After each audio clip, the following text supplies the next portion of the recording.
Sannidhanam, which is the Tonde Mandaladinam.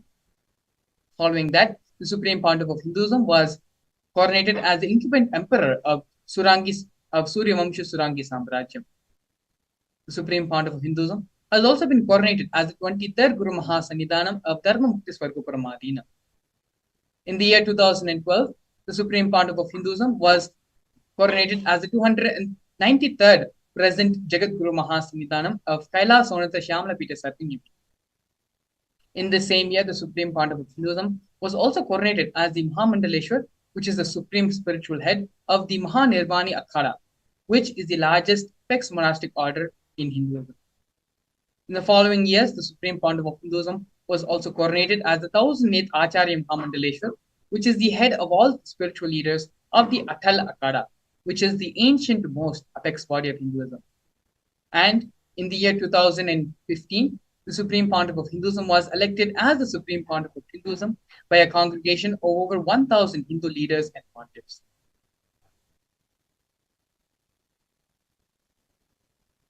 The sovereign state of Sri Kailasa is a macrocosmic, ancient Hindu enlightened civilizational nation, whose vision is living enlightenment for all humanity. Kailasa's mission is to revive and share with today's world the practical applications of the greater sciences of authentic Hinduism, including Hindu cosmic physics, Hindu alchemy, Hindu cosmology, Hindu biology, Hindu mathematics, the power manifestation science, and other sciences as revived by the Supreme Pontiff of Hinduism. These sciences were once practiced freely in over 56 nations across the continent, but are now facing extinction due to the persecution over a millennium.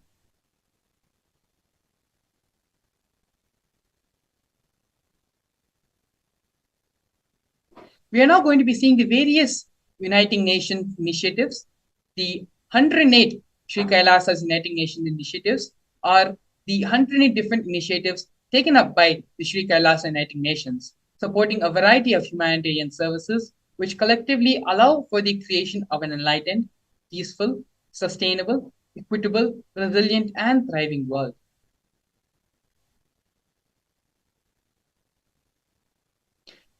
These projects include the No Hungry Home project, offered by Sri Kailasa Uniting Nations for nutritious food and a hunger-free world. Over the past 27 years, more than 1 billion meals have been served by Sri Kailasa. Every month for the past 27 years, the Hindu ASMT community has served more than 3 million annadans, which are the free organic meals as per the tradition, in religious gatherings to everyone without discrimination. 10,000 meals are served daily, free of cost, and up to 100,000 meals are served on festival days. And as you can see here in many of these photographs, Supreme Pontiff of Hinduism himself is performing the Annadan for all the devotees and disciples gathered.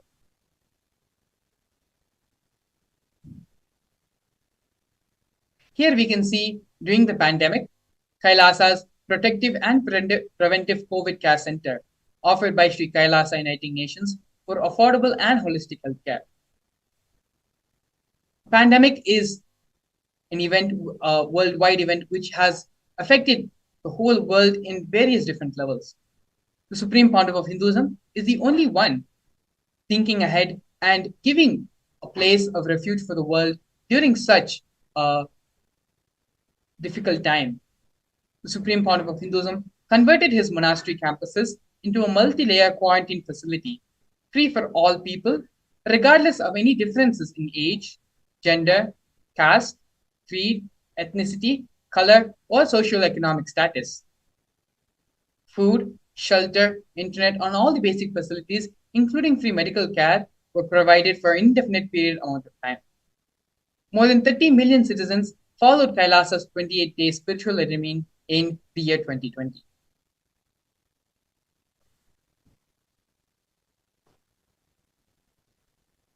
Now we're going to be looking at the Nithyananda Hindu University and the Nithyananda Gurukul offered by Sri Kailasa Uniting Nations for education reform and development. The Nithyananda Hindu University is the largest Hindu university established by the Supreme Pontiff of Hinduism. The Nithyananda Gurukul, which was inaugurated on 6th by the Supreme Pontiff of Hinduism, is for the revival of the ancient Adishaivite Guru-disciple education system, which is the authentic knowledge transmission system based on enlightenment. Nithyananda Hindu University has more than 20 million enrollments and over 7,000 free courses, as well as extended campuses in more than 150 countries.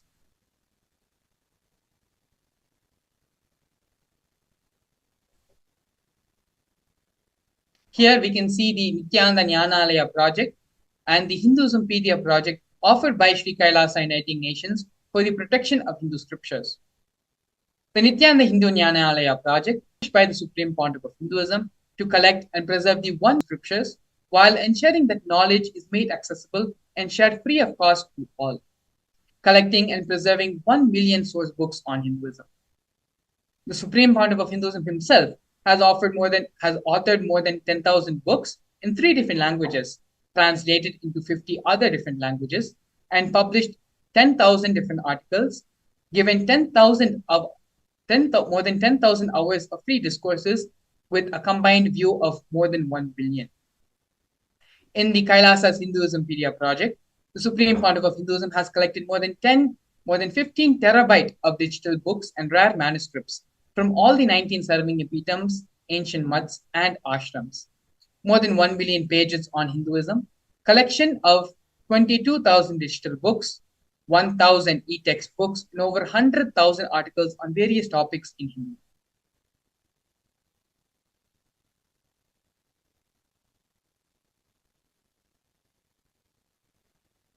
Here we can see the conferences for world peace offered by Sri Kailasa Uniting Nations for global peace and religious harmony. And in the year 2009, the Supreme Pontiff of Hinduism organized a month-long peace walk covering 1,000 kilometers and 1,000 villages to bring together in harmony from all walks of life to promote feeling connection and oneness among the people. During the walk, health camps were conducted in villages along its path.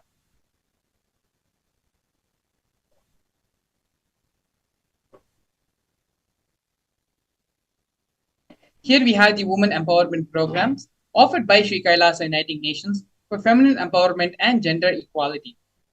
Kailasa's Yogini Sarvanyapitam is the established universities to empower the quality of life and emphasis on life solutions through the Vedas and Agamas, empowering the indigenous rural women, fighting against wrongful gender stereotyping, gender-based violence, and lack of inclusive and quality learning environments. Some of the initiatives taken by Sri Kailasa Uniting Nations for Feminine Empowerment and Gender Equality are the Kailasa's Nithyananda Lakshmi Project, which is a microfinancing service, Kailasa's Women Foundation and Women Empowerment Self-Help Centers, which have been launched in 108 places around the world since its initiation in 2000. Kailasa's Ankita program, which is providing foundational literacy about working of basic community services and infrastructure establishments. Kailasa's Ashraya program, providing vocational training programs to rural and indigenous women to provide equal opportunities and access to independent, self-sufficient financial environments to them. The Supreme Pontiff of Hinduism has revived the Vedic feminism in 5% of leadership positions are occupied by women.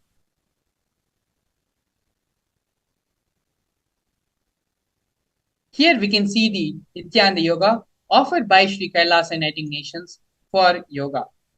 The Supreme Pontiff of Hinduism has revived 108 scientifically validated kriyas, specifically targeting the 108 major diseases and disorders, such as diabetes, arthritis, and blood pressure.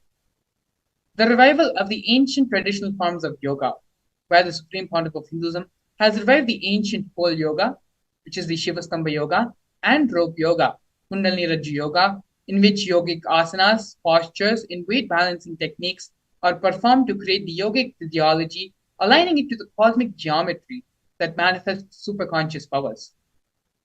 The Supreme Pontiff of Hinduism has also been awarded 2 Guinness World Records for the largest rope yoga and largest pole yoga classes, bringing worldwide attention to these extraordinary forms of yoga. These 2 Guinness World Records have been established on the 30th of September and the 3rd of October in the year 2017.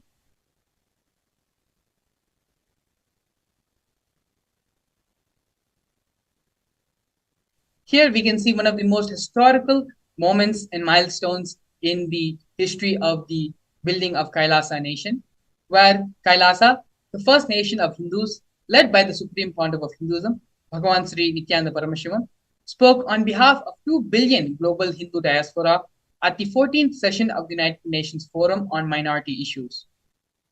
A significant milestone in the history of Hindus and the sovereign state of Sri Kailasa happened on the 2nd of December 2021. His Excellency Sri Nitya Moksha Priyananda, Ambassador Extraordinary and Philanthropy of Kailasa, representing the persecution of Hindus at the 14th session of the United Nations Forum on Minority Issues. The theme of the forum was conflict prevention and the human rights of minorities. This was the first time the plight of persecuted Hindu minorities was represented in the United Nations. The systematic and generational attacks on Hindu indigenous traditions were highlighted in this meeting.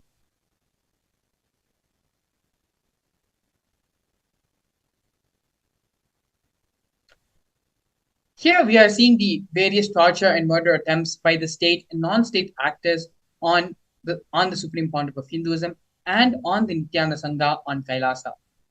Over 70 assassination attempts have been made on the Supreme Pontiff of Hinduism, all physical attacks in India and abroad. More than 40 attacks on community members, destruction of monasteries and temples. Over 60 incidents of attacks of molestation and rape of women and women monks. Intense lawfare through the 100 false legal cases being put on the Supreme Pontiff of Hinduism, all but one have been dismissed. Intersectional persecution using the entire government mechanism, politically owned media, police and judiciary controlled by politicians, inciting mob violence through the social media. Here you can see the multiple various different ways the anti-Hindu and anti-spiritual elements have been trying to attack and assassinate the Supreme Pontiff of Hinduism. Throughout all this illegal persecution happening on the Supreme Pontiff of Hinduism, Swamiji was unwavering in his intention to revive Hinduism and give superconscious breakthrough to the entire world, through which the establishment of the Hindu nation of Kailasa has happened. So now, after a short break, we're going to be looking into the next segment of today's program, which is the power manifestation, understanding the science of power manifestation, the Shastra Pramana for the power manifestation science. How the Supreme Pontiff of Hinduism is reviving this power manifestation science, as well as the live demonstration of the various powers of power manifestation. We'll be back with you after a short break. A more intelligently connected world leads to a brighter future. An enlightened humanity leads to a better world. During the Paramashivam program, for human possibilities and help them to find and achieve the true purpose of their birth by giving them the techniques, practices, and methodologies from the Vedagamas, the original source scriptures of Hinduism. The Supreme Pontiff of Hinduism is reviving the ancient original Vedas and Agamas in all its glory, in a user-friendly way for the modern mind. The Supreme Pontiff of Hinduism is transforming human beings into divine beings, reviving, initiating, and replicating the 463 powers from the Agamas revealed by Paramashivam. The Supreme Pontiff of Hinduism is not just giving solutions for every problem man faces, but is making them irrelevant to their lives by transforming human beings into divine beings. Listen. Any argument presented by your mind, body, your present reality to establish you are not Paramashiva. You are not omniscient, omnipotent, omnipresent. Anything presented to prove you are not Paramashiva is illegitimate. Decide this. This is super determinism. Understand? Anything you declare as illegitimate will lose power over you, will die in few days, few minutes, maybe in few weeks, whatever few days it takes. It will not have power over you. Understand, this is the method for sudden enlightenment. This is the method for sudden enlightenment. It happens by the Shaktipada. Here Paramashiva is sitting to tell you all, you are Nithyanandam, we welcome everyone to this beautiful and powerful session on the science of power manifestations. In this session, we are going to be having a beautiful explanation of what is the Shaktis, what are Shaktis, and how they are manifested, how they can benefit our life, and last but most important, we'll be having a live demonstration of the powers of Paramashiva. So now let us understand first what is the science of power manifestation. In the Vedagamas, the source scriptures of Hinduism, Paramashiva reveals in elaborate detail about the fact that every human being is hardwired to manifest the Shaktis of Paramashiva. Manifesting the powers of Paramashiva are described in a systematic method and science for human beings to explore the various possibilities and powers that are there for that can be expressed by every human.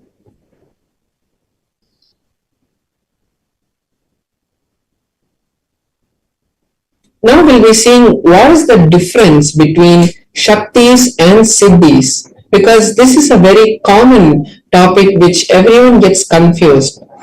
Shaktis are expressed from the space of oneness, from the space of enlightenment as a side effect of feeling connection with the extraordinary divinity or the supreme Paramashiva.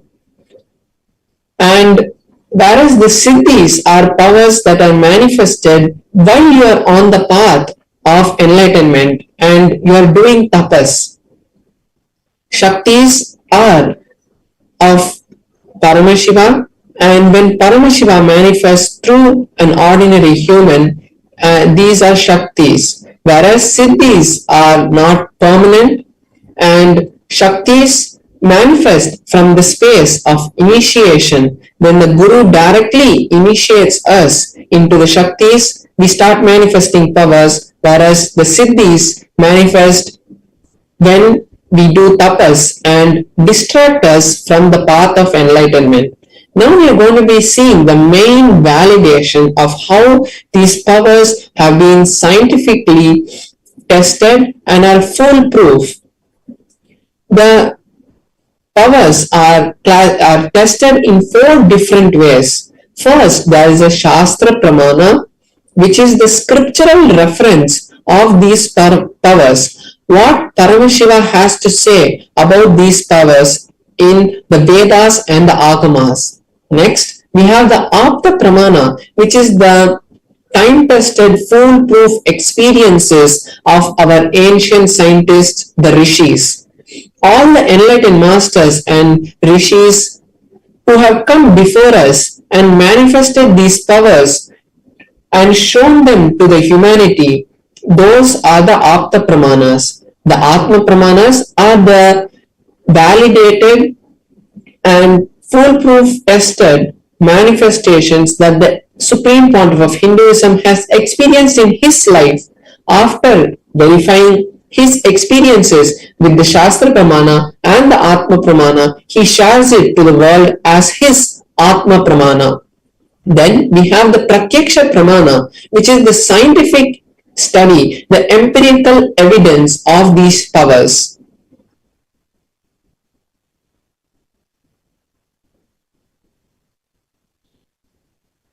Now we're going to understand from where do these Shaktis come.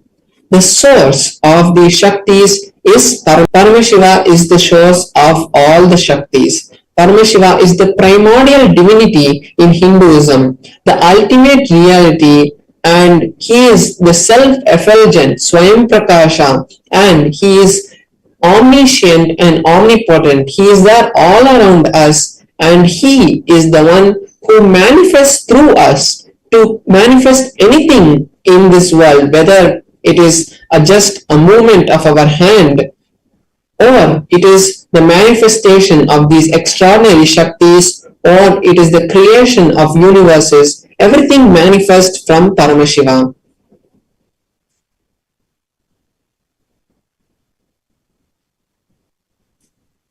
Now, the truth about the Shaktis is that when the Jnana, the ultimate truths, is mapped into our consciousness, the Prajna, and when it manifests, it is called Prajnana. And this is the ultimate truth of how the powers are manifested.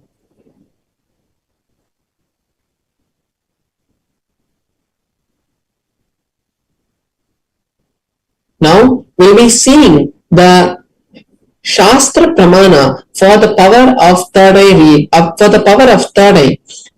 The power of third eye is not just the power to read a piece of paper that is there in front of us. It is the power that exists in the intra-organ, called the third eye, called the Agnya Chakra, and that is the organ from which all these powers manifest, whether it is body scanning, remote vision, consciousness over matter, any power that manifests actually happens from our third eye center. So the Shastra Pramana for the power of third eye is from the Vijnana Bhairava Tantra, Sutra 34. The verse goes, Kapalantar manonyasa tishtannilita lochanaha Kramena manaso dadyat lakshayet lakshyamuttamam. The translation goes, by fixing the mind on the inner space within the crown center and slowly with stability without any movement and keeping the eyes in succession, pulling the eyes in succession to the third eye, one is able to see beyond this physical eyesight and is able to see the goal, the lakshyam, and he attains the space of oneness with Paramashiva. So this is the detailed instruction of how the power of third eye manifests. Now we'll be seeing the Apta Pramana, how our rishis, how the ancient history has shown this manifestation happening. In the beautiful scripture called the Bhagavad Gita, which is in the Mahabharata, when the historical event of the Kurukshetra happened, Bhagavan Shri Krishna revealed to Arjuna the beautiful scripture of the Bhagavad Gita. And in that Bhagavad Gita, Arjuna asks Bhagavan Shri Krishna to show his Vishwarupa Darshana, his cosmic form. And at that time, Bhagavan Shri Krishna tells Arjuna that with these physical eyes of yours, you cannot view this cosmic form of mine. So, I initiate you into the third eye, into the divine vision of the third eye, and with those eyes you can view my cosmic form, the Vishwarupa Darshana. And after this initiation, Arjuna was able to view the cosmic form of Bhagavan Shri Krishna and gave a detailed explanation of the whole cosmic form in the 11th chapter of the Bhagavad Gita. Now we'll see the Atma Pramana, what the Supreme Pontiff of Hinduism experienced when he had the experience of his third eye. The Supreme Pontiff of Hinduism says that the first experience that I was able to see everything around me, above me, the whole 360 degrees, 10 directions below me, everything I realized Not only was I able to see, I was able to feel and experience all that around me. So the supreme point of Hinduism was able to see beyond the physical eyes was there, and he was able to feel everything. He was able to feel the oneness with Paramashiva, which is the creation of this whole world. Equally in both. Now we'll be seeing the power of consciousness over matter, which manifests from the space of Paramashiva. Before that, we'll just quickly see the Pratyaksha Pramana for the power of third. What science has found about the third eye? A PET scan, a type of brain scan, was conducted on the Supreme Pontiff of Hinduism himself. They had found that there was an intense amount of frequencies which were being emitted from the frontal lobe of the Supreme Pontiff of Hinduism. So they had found that when the Supreme Pontiff of Hinduism was in a deep state of Samadhi or meditation, there was a high amount of frequency, which was a high amount of energy, which was being found exactly where the point of the third eye is. So this is the Pratyaksha Pramana, the empirical evidence for the power of third eye. Now we'll be seeing the Shastra Pramana for the power of consciousness over matter. The power of consciousness over matter is also in the Vijnana Bhairava Tantra, and it is in the Sutra 120, Dharana 95. Kvachid vastuni vinyasya shane drishtum nivartayet tajnanam chitta sahitam devi shunyalayo bhavet. Beautifully, Paramashiva says in this verse, by having fixed one's eyes on a particular object, vastu, one should slowly withdraw the gaze, the sight from that object, as well as slowly eliminate the knowledge and the thoughts and impressions of that object. Then, O Devi, one abides in Shunya, the state of all-inclusiveness and infinite oneness. Beautiful meaning of the Shastra Pramana of the power of consciousness over matter. Now, we'll be having a live demonstration of the power of consciousness over matter. So here, I'll be manifesting the power of consciousness over matter by placing my Atmalinga on my hand. My hand will be placed on a flat surface, and I'm going to be placing my Atmalinga on top of my hand. And when I connect with Paramashivam, we'll be having the beautiful darshan of Paramashiva manifesting the Atmalinga to stand.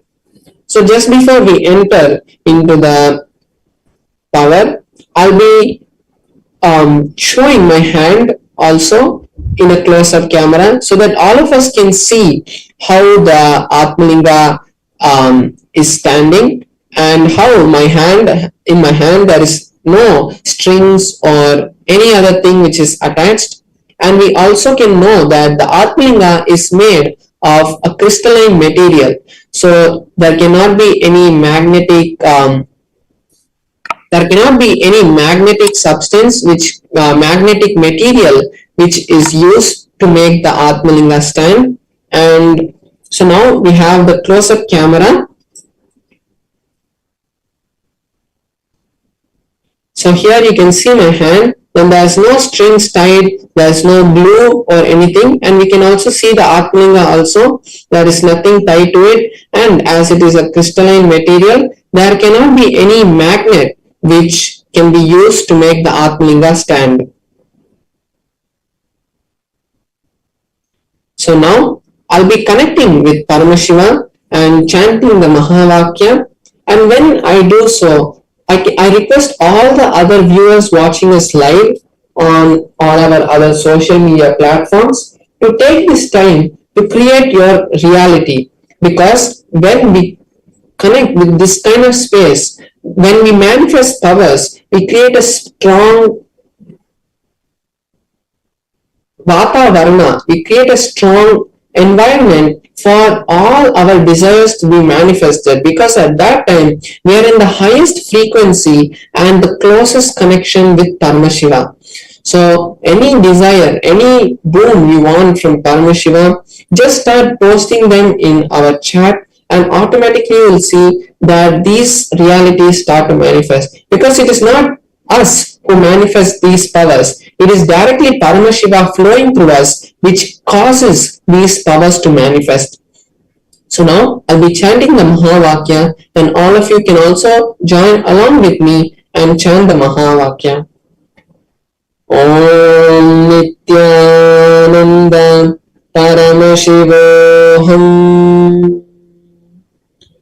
Om Nithyananda Paramashivoham. Om Nithyananda Paramashivoham. Om Nithyananda Paramashivoham. Om Nithyananda Paramashivoham. Om Nithyananda Paramashivoham. Om Nithyananda Paramashivoham. Om Nithyananda Paramashivoham. Om Nithyananda Paramashivoham. Om Nithyananda Paramashivoham. Om Nithyananda Paramashivoham.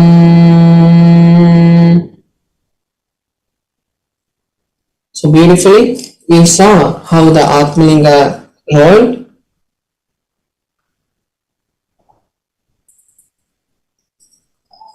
Now, we have all seen the meditation, consciousness over matter, and now we'll be moving on to the next segments where we'll be learning more about various other sciences about our life, how to improve our life, and how to ultimately reach Paramashiva.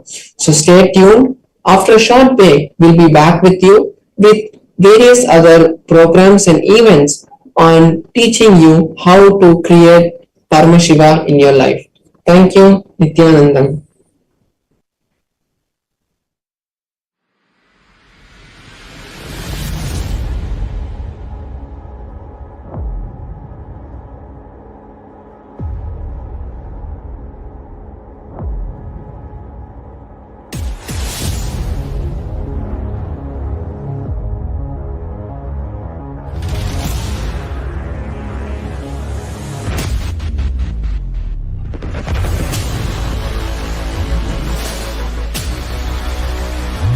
A more intelligently connected world leads to a brighter future. An enlightened humanity leads to a better world. During the Paramashivam program, we help people to discover their superhuman possibilities and help them to find and achieve the true purpose of their birth by giving them the techniques, practices, and methodologies from the Vedagamas, the original source scriptures of Hinduism. The Supreme Pontiff of Hinduism is reviving the ancient original Vedas and Agamas in all its glory, in a user-friendly way for the modern mind. The Supreme Pontiff of Hinduism is transforming human beings into divine beings, reviving, initiating, and replicating the 463 powers from the Agamas revealed by Paramashiva.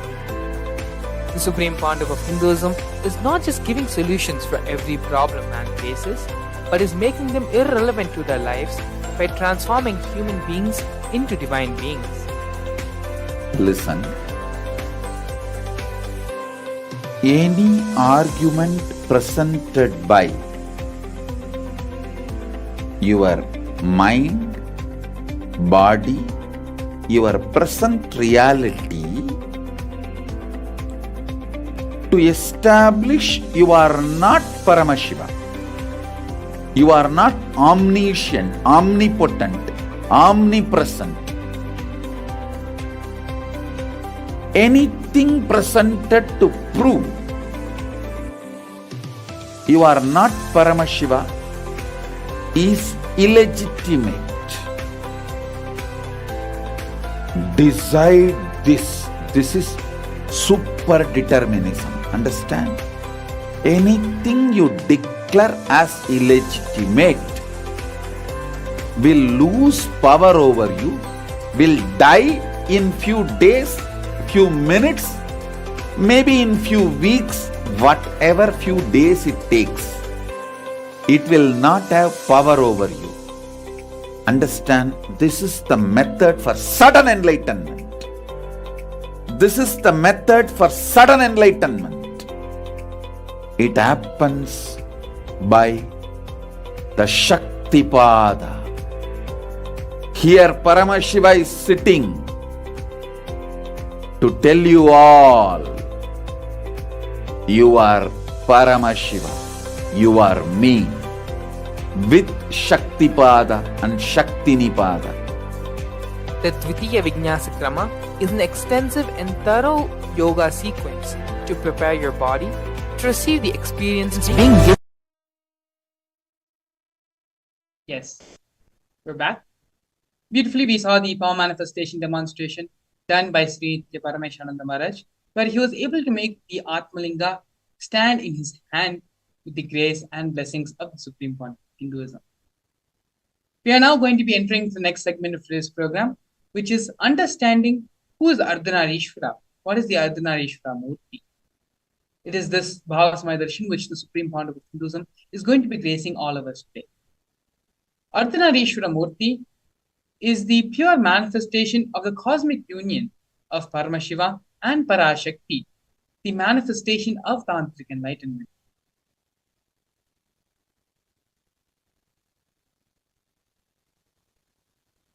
Once, when Devi was meditating, inside her being, the feminine energy got awakened. The 10th day of the Kartikeya Brahmotsvam, Devi becomes part of Shiva, Ardhanareeshwara, and liberates the whole cosmos. Devi is the representative of the whole cosmos, of the whole universe. Whatever has expanded from him, from Devi, he just takes them all back and gives them the feeling, you are my part, reuniting, the reunion.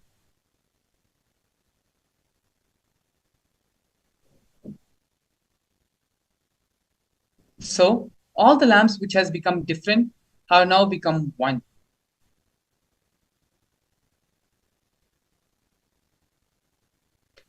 This is Prakriti Devi. By evening, all of them come back and become one with the Purusha. This is what Devi becoming Ardhanareeshwara, the Prakriti becoming Purusha, is the celebration. These are the direct words of the Supreme Pontiff of Hinduism, explaining the significance of the Ardhanareeshwara Leela happening. We are now going to be watching a series of satsangs where the Supreme Pontiff of Hinduism directly expands on this topic of who is the Ardhanareeshwara Murti, its significance, and by meditating, having the darshan upon the Ardhanareeshwara Murti, what is the space of completion and superconscious awakening that can happen in us. Please stay tuned. We will now be entering into the satsang. You can all actually sit straight and be in the meditative space of listening. It is only when we are in the space of listening, the words of the Supreme Pontiff of Hinduism get imbibed into our systems. And from hearing, we move into the space of listening. So please take a few moments and sit straight and come to the restful awareness. Allow yourself to settle down and give your complete listening to Swamiji. Let us now get ready and watch this video.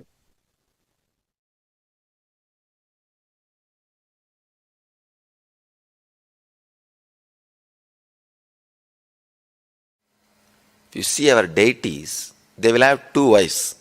Almost all deities. Please don't think it's two women. Two aspects of feminine energy. One, the aspect which gives the fulfillment, physical pleasure. The other aspect gives fulfillment emotionally as a mother. One aspect which gives fulfillment physically as a beloved. The other aspect which gives fulfillment emotionally as a mother.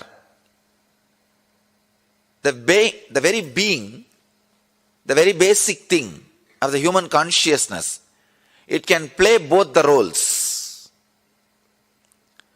When you awaken feminine consciousness in you, you will see that you are radiating physical fulfillment and emotional fulfillment, which is enlightenment. Practically, which is enlightenment. I'll describe the Arunachala story. The story of Arunachala.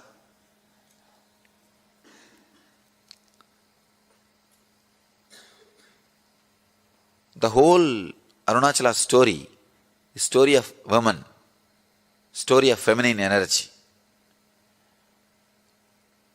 The story says that Devi was meditating and inside her being, the feminine energy got awakened. Please understand, not masculine.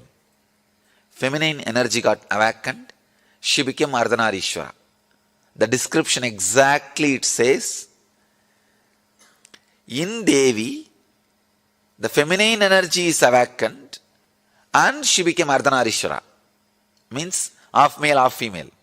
You'll be surprised. See, in male, if female energy is awakened and the description says he became half male and half female, perfectly alright.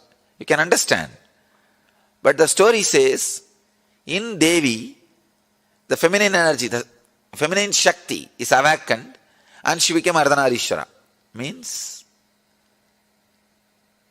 when a woman experiences fulfillment, she experiences her beloved aspect and mother aspect completely. The beloved aspect and mother aspect. Please understand. If you are just beloved, you will be materialistic, outgoing. If you are just mother, you will be introvert, caring, compassionate.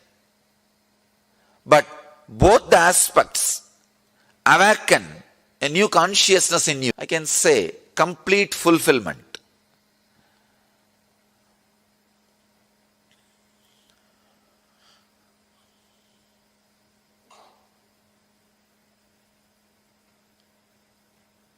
I think with this one example you will understand. All of you can understand.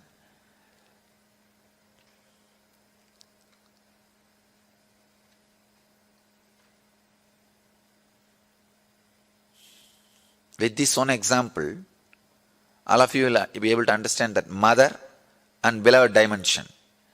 If you are missing the mother dimension, naturally just a beloved dimension cannot fulfill you.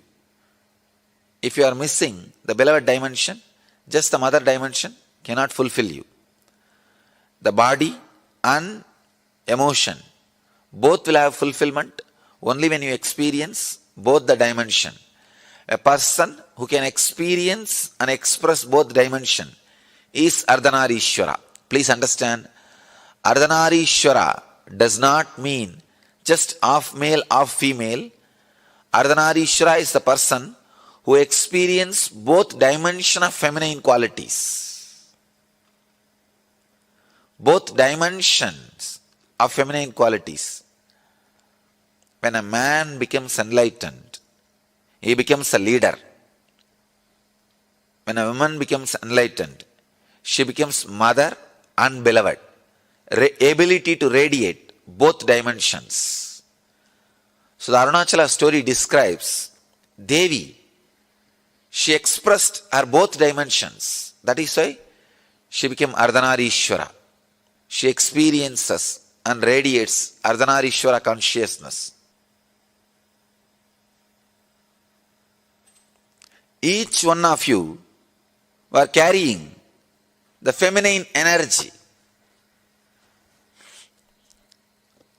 Awakening that feminine energy is enlightenment. Please understand. The first introduction to Tantra, I'll get the sutras and read the sutras to you guys. You will be surprised. First introduction to Tantra. Shiva has spoken 64 Tantras. 64 Tantras and around 60,000 sutras. Please understand, I commented only on 112 sutras. But Shiva has spoken 60,000 sutras. The first introduction he tells, whoever listens, let you all become Devi. Only then you can understand this sutra, this techniques. He says very beautifully, he gives us a meditation technique.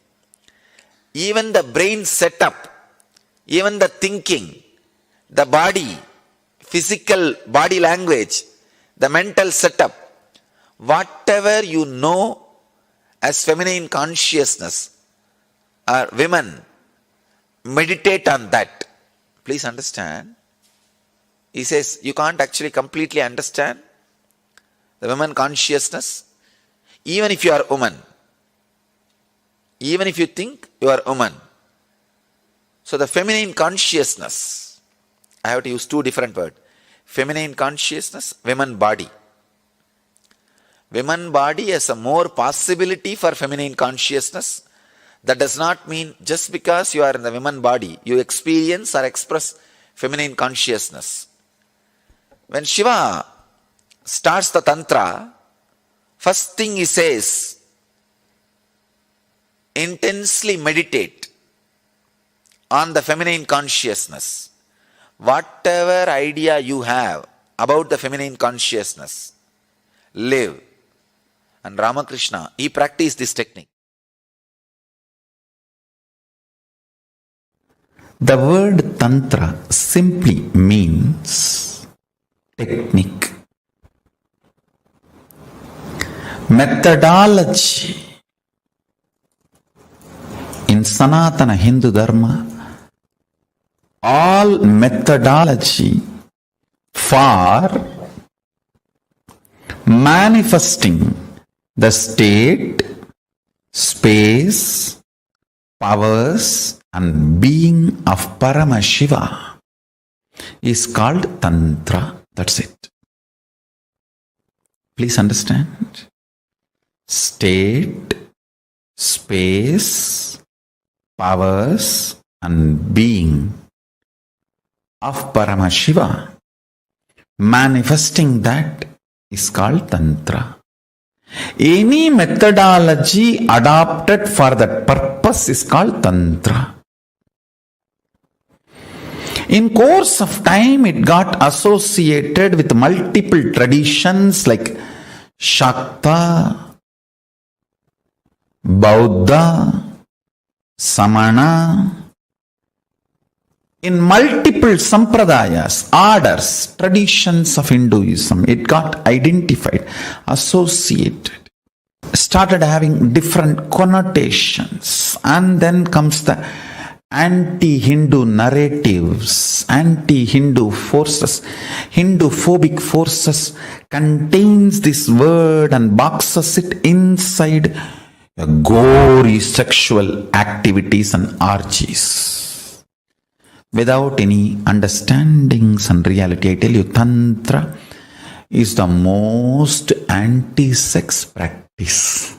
In real tantric practice, whether you do it with your own being or you do it with some beings outside,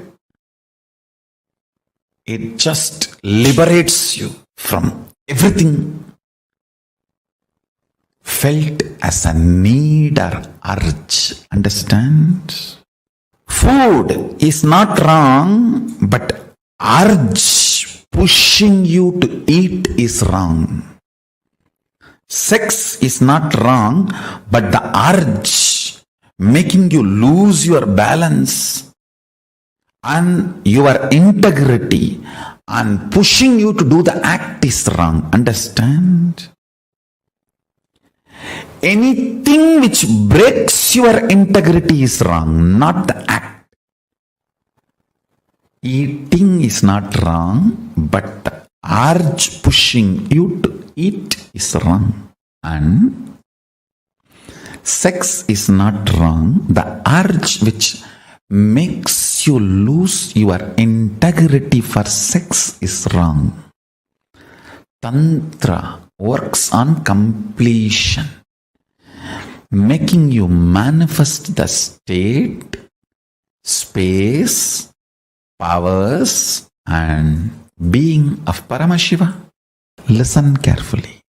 Multiple, various techniques to experience the state of Paramashiva, like unclutching, completion, to experience the space of Paramashiva, like integrity, authenticity, responsibility, enriching, causing,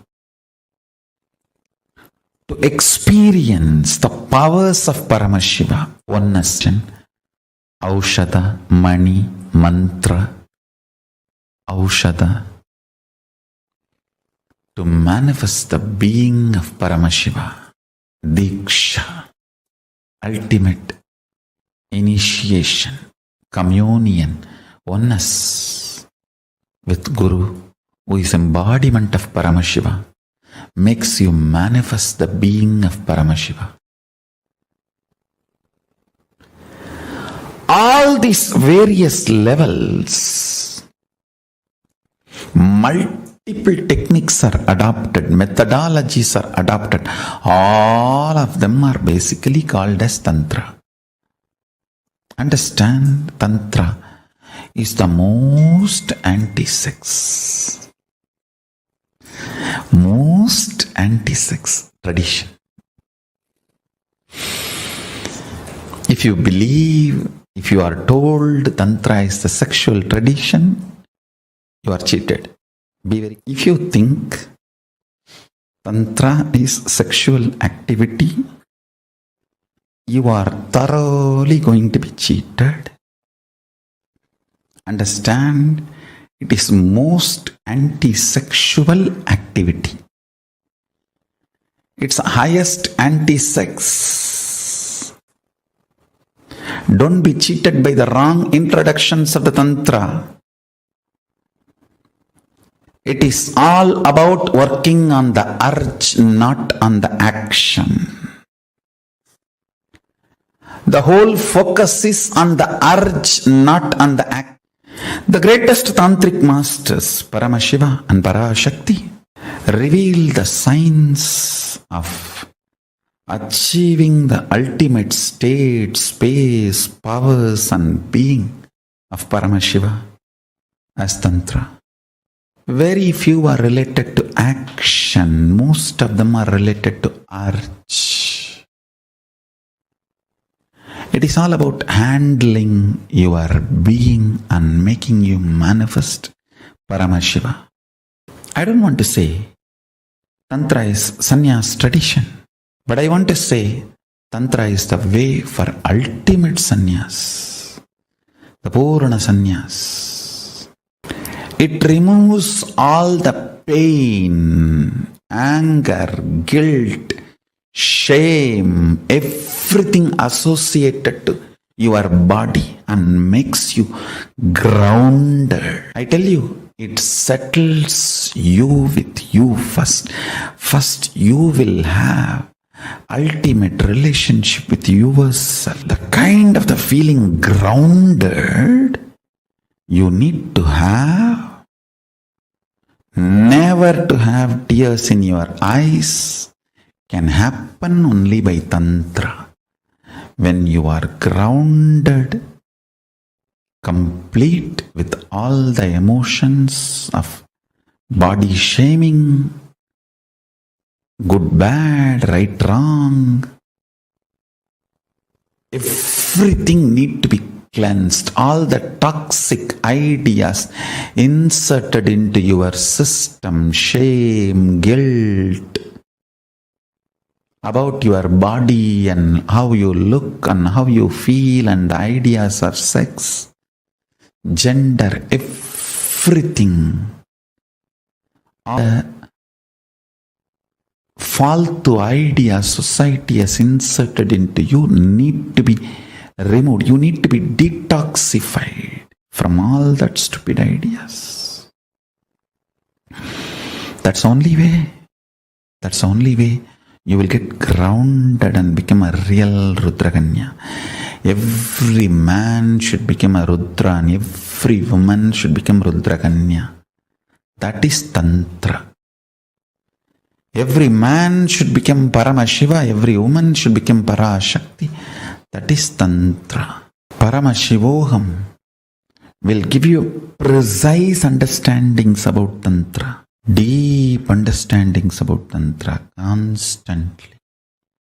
You demanding yourself and behaving even with yourself as Paramashiva and manifesting the qualities and state, space, powers and being of Paramashiva continuously in your actions, in your life, in your thinking, in your emotions, everything. That is Tantra. That's all is Tantra. Understand? Life in all its possibility manifesting is Tantra. The Paramashiva in you and Parashakti in you becoming one, the communion and experience. The missing link between the Shastra and Stotra is connected just by this Tantra. In Tantra, only one question, how to, that's all. Never why. Never why. It is always how. Throughout the Gita, if you see, Arjuna is putting so many questions. That itself shows he is not interested in the answer. When you put too many questions, be very clear, you are not interested in the answers. So many questions Arjuna is asking. And Krishna is replying. That is why Gita is a philosophy. Shastra. Gitasu Upanishatsu Sarva Vidyaya Yoga Sastre. Shastra. Somebody asked me, Swamiji, why Gita has become so popular? Why not Vijnana Tantra? He said, no, this is only for intelligent people. Naturally, intelligent people are very few. This is not for mass. This is for intelligence. People who are working in the field of intelligence. People who are intelligent, only for them, this Tantra. Throughout this Tantra, only once Devi asks only one question, that's all. Devi puts only one question. That is not even a question. Just she awakens Shiva to deliver this, that's all. It's not even a question. Just she gives chance for Shiva to express himself over. But throughout Gita you can see so many questions again and again and again. If you want to become scientist, ask how. If you ask why, you will become a philosopher. If you ask how, you will become a scientist. Tantra answers only the how, never the why. Tantra answers how. It gives you the technique straight away. Tantra is not at all concerned about the truth. Please be very clear. It is not at all concerned about the truth. It is concerned about your experience of truth. It doesn't want to sell words. It doesn't want to sell empty words. Tantra is not a bookshop. It is not even a library. It is just laboratory. Shastras are libraries. Tantra is a laboratory. It is concerned only about alchemy process. It wants you to reach it over. It never bothers about what is truth. It bothers how you can reach, how you can achieve. Tantra is too great truth. It is too much on a common mass, on a common man. Normal man cannot digest or tolerate.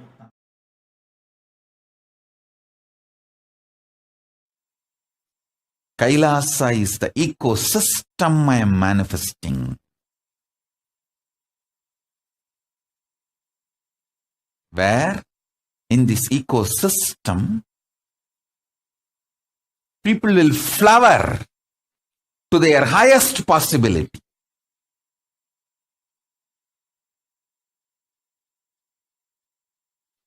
When people are feeling bored, couples are feeling bored, tired, that middle age boredom and tiredness hits them,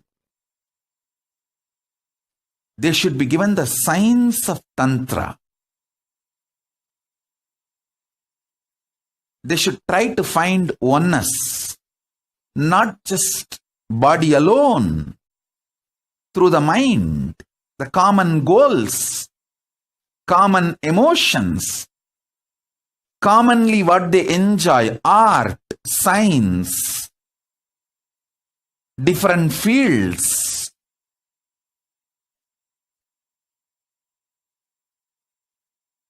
And conscious spiritual powers, experience, enlightenment.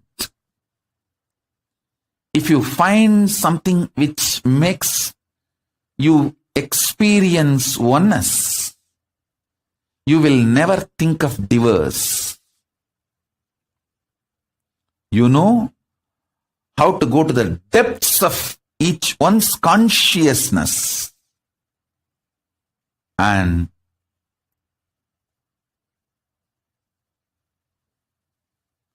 manifest oneness. You will not feel tired or bored with the other person. You know there's so much to explore. So much of possibility is there. This is the science of Tantra.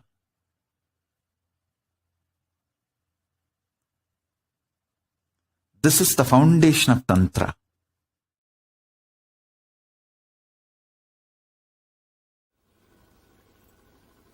Shiva is embodiment of love. This very story,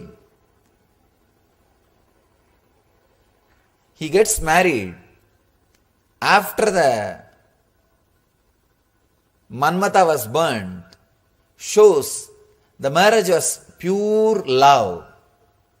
It was pure love, the pure bhakti, the pure Anahata Chakra is embodiment of Anahata Chakra.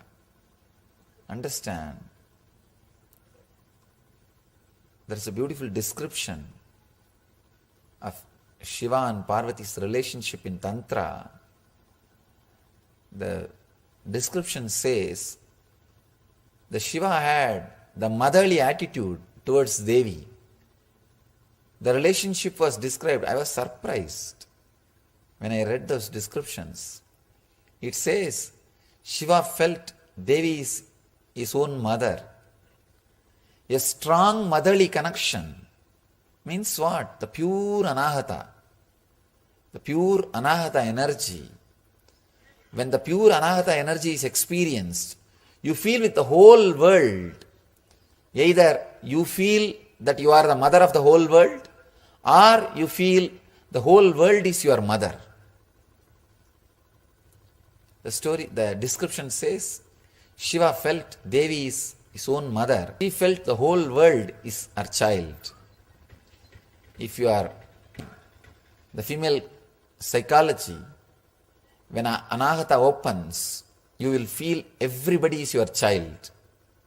When you are in the male body, when you are living with male psychology, if the anahata opens, you will feel everybody is your mother. That pure feeling connection.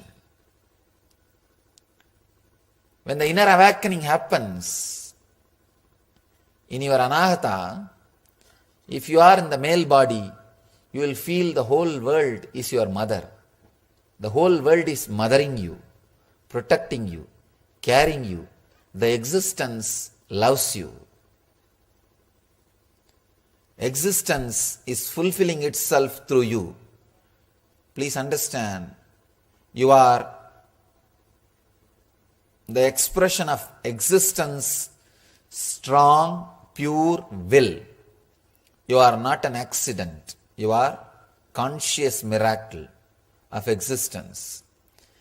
When your anahata opens, I tell you even this one example you can understand. If you fall in love with somebody, suddenly, even if you fall in love with one person, suddenly you will see so much of fulfillment. And you will feel everything is so rosy, flowery, green.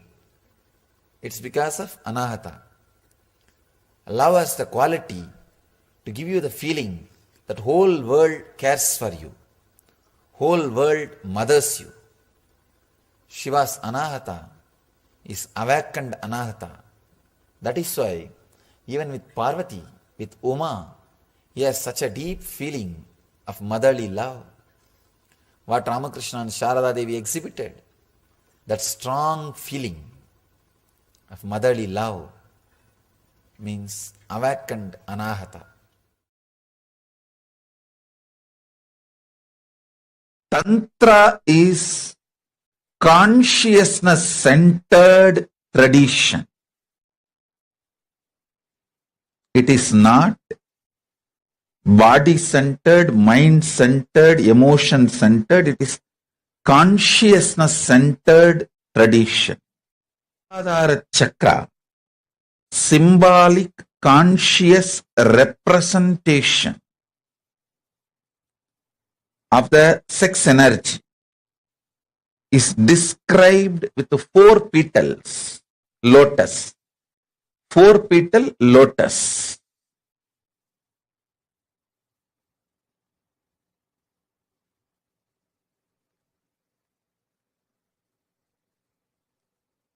The one petal represents autosex, means enjoying your own body. Like even eating tasty food comes under autosex. Eating tasty food up to masturbation, whole thing falls under autosex. Enjoying your own body. The second is enjoying your own gender, same sex. Third lotus petal is enjoying the opposite gender. The fourth lotus petal is enjoying the whole cosmos, whole universe, having union with this whole universe. That's the fourth petal. Listen. Ardhanareeshwara is the manifestation, represents all the 4 completion, fulfillment, the all 4 dimensions in you. When it manifests into the complete completion, you become Ardhanareeshwara. Ardhanareeshwara manifests in your body. I tell you.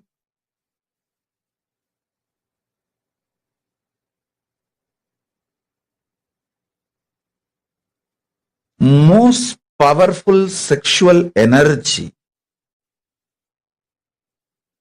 is radiated by the kids who are taught from young age to connect with Krishna or Muruga.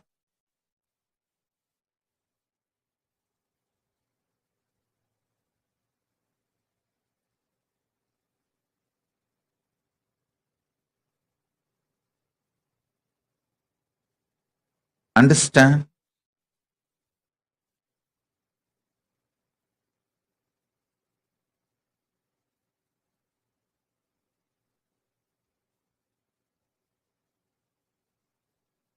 In Hindu tradition, if you are born from Vaishnavite family, in the young age itself,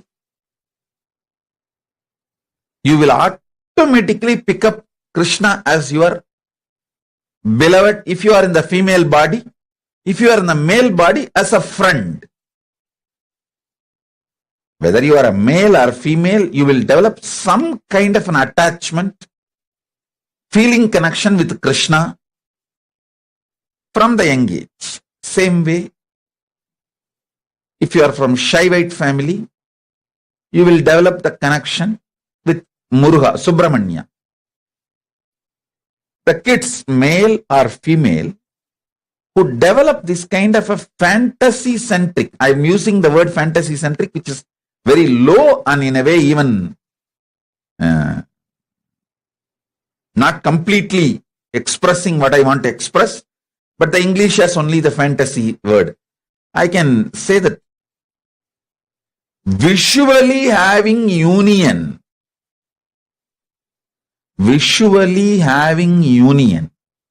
with Krishna or Muruga, even intimate friendship,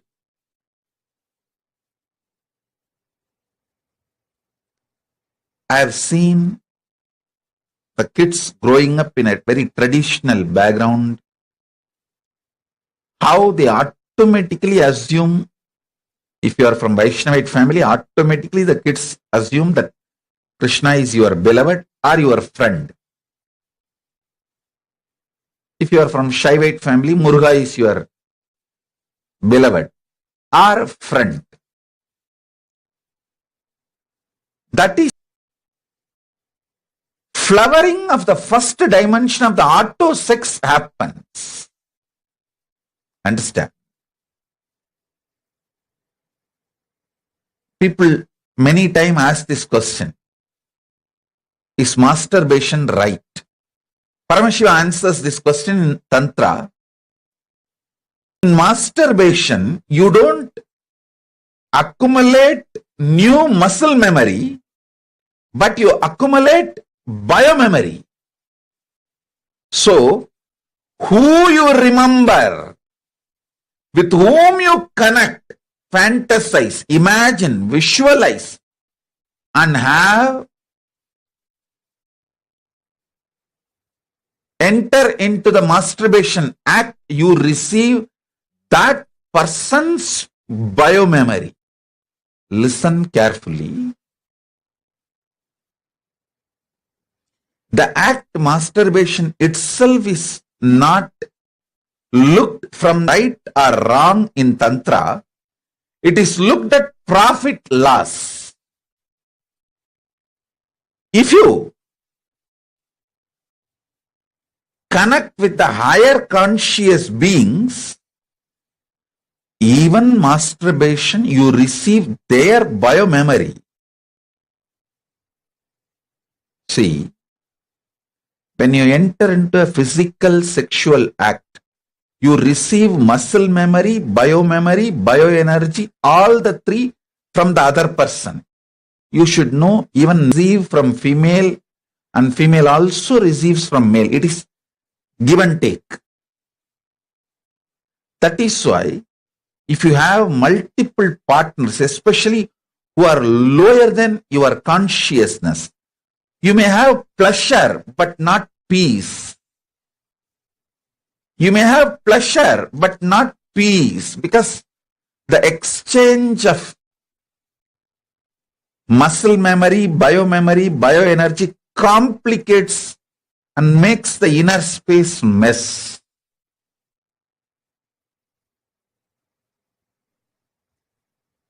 In masturbation act, you don't receive muscle memory, but you receive biomemory.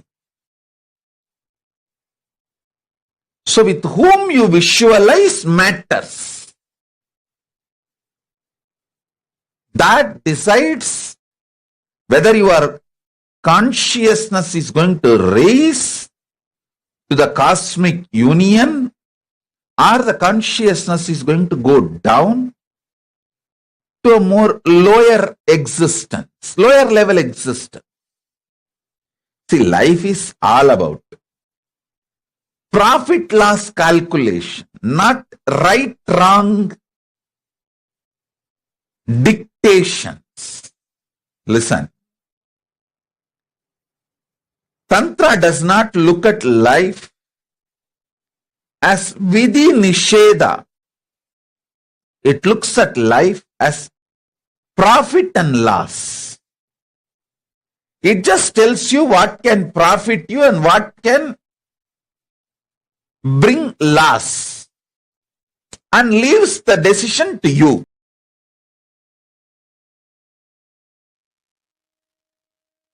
Yes, beautifully the supreme concept of Hinduism expand on what is the authentic science of Tantra and how it has been misrepresented for so many of years. The supreme concept of Hinduism also gave clarity on how we can raise ourselves to become in union with the whole cosmos. Let us now look into the internalization exercise based on the teachings which Swamiji has given. We're now going to be looking at the body and the internal organs as well as the intra-organs, which is our consciousness. Information you received through your senses from the outer world and the actions you do, both of these travel into the internal organ and from there to intra-organ, and from there impacts the consciousness which is operating the system. Same way, any conscious decision will persistence you take moves from consciousness to your intra-organs, from intra-organs to your internal organs, and from your internal organs to your body. Understand, all the diseases travel from body to consciousness. All cures travel from consciousness to body. All the bad things from body to consciousness, and all the best things from consciousness to body. That's all is Tantra. These are the direct words of the Supreme Pontiff of Hinduism, delivered to all of us on the 12th of January 2018. Information from senses travel from a body to the internal organ, to the intra-organ, and then to consciousness. When you take a conscious decision, the will persistence travels from your consciousness to your intra-organs, to your internal organs, and then to your body. Apply this formula in your pleasure, in your pain, in your eating, in your sex, in your seeing, in your music, in your dance, in your spiritual decisions, religious decisions, economical decisions, cultural decisions, social decisions, political decisions. Pen down your understandings. For example, your conscious decision to do yoga at 5 a.m. in the morning travels from your consciousness to your intra-organs, to your Agnya chakra, the third eye, the seat of will, and from there moves to your internal organs and to your body.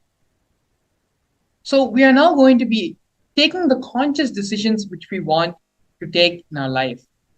Here we have another example. You see your favorite food in a hotel, restaurant, and your body sends a signal to the internal organs. Your stomach starts feeling hungry, saliva starts getting produced in your mouth. The signal travels to your intra-organs. Your root center, Mooladhara chakra, gets triggered. You fantasize about eating the food, how tasty it would be if you eat the food, and sends a signal to consciousness to indulge in the act. In the same way, apply this formula in your pleasure, in your pain, in your eating, in your sex, in your seeing, in your music, in your dance, in your spiritual decisions, religious decisions, economical decisions, cultural decisions, social decisions, and political decisions. Pen down your understandings. This example is a very practical and very understandable example. The information which is being perceived by our senses in various different ways, through sight, through the hearing, the touch, all these information which we are receiving through our senses is being sent to us to our from our internal organs to our intra organs and then finally to our consciousness where the decisions are made. All these decisions are reactionary decisions which we are taking based on the information which is being received by us. In the example which is beautifully given here, when you see a food and you know how it tastes, you start desiring that. The information is being perceived from your eyes, and from your eyes it goes to the rest of your internal organs. You start feeling hungry, the saliva starts getting segregated in your mouth, and then this information, this impulse pushes your consciousness to take this decision of indulging in the act of eating food. So the same way how throughout our life, throughout our day-to-day activities, so many of our decisions are being made based on the reactions which we perceive, which we are taking in from our senses. Let us now take the conscious decisions which we want to manifest in our life. As the example we have previously seen, in yoga, if we want to get up in the morning and do yoga, it is a conscious decision, conscious will to wake up in the morning at 5 o'clock every day. Taking that decision from your consciousness, it travels to your third eye center, the seat of the will persistence where the decisions are made. And from there, it gives the instruction to the rest of the body. So in each conscious decision you want to make for your life, pen those decisions down. And from that, start thinking from this new understanding, how with these conscious decisions, which infra-organ it will be sent to, from where the rest of the body receives them. Please go ahead and get a pen and paper to sit down and start penning down all your understandings and all the conscious decisions you want to take from here on.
Continue to do the exercise sincerely.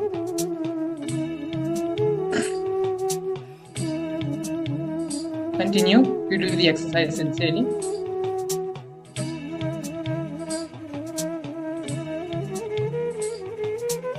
Don't allow your mind to get distracted from any of the other thoughts which are running through your head. Allow yourself to be completely focused, completely centered, and be involved in the process.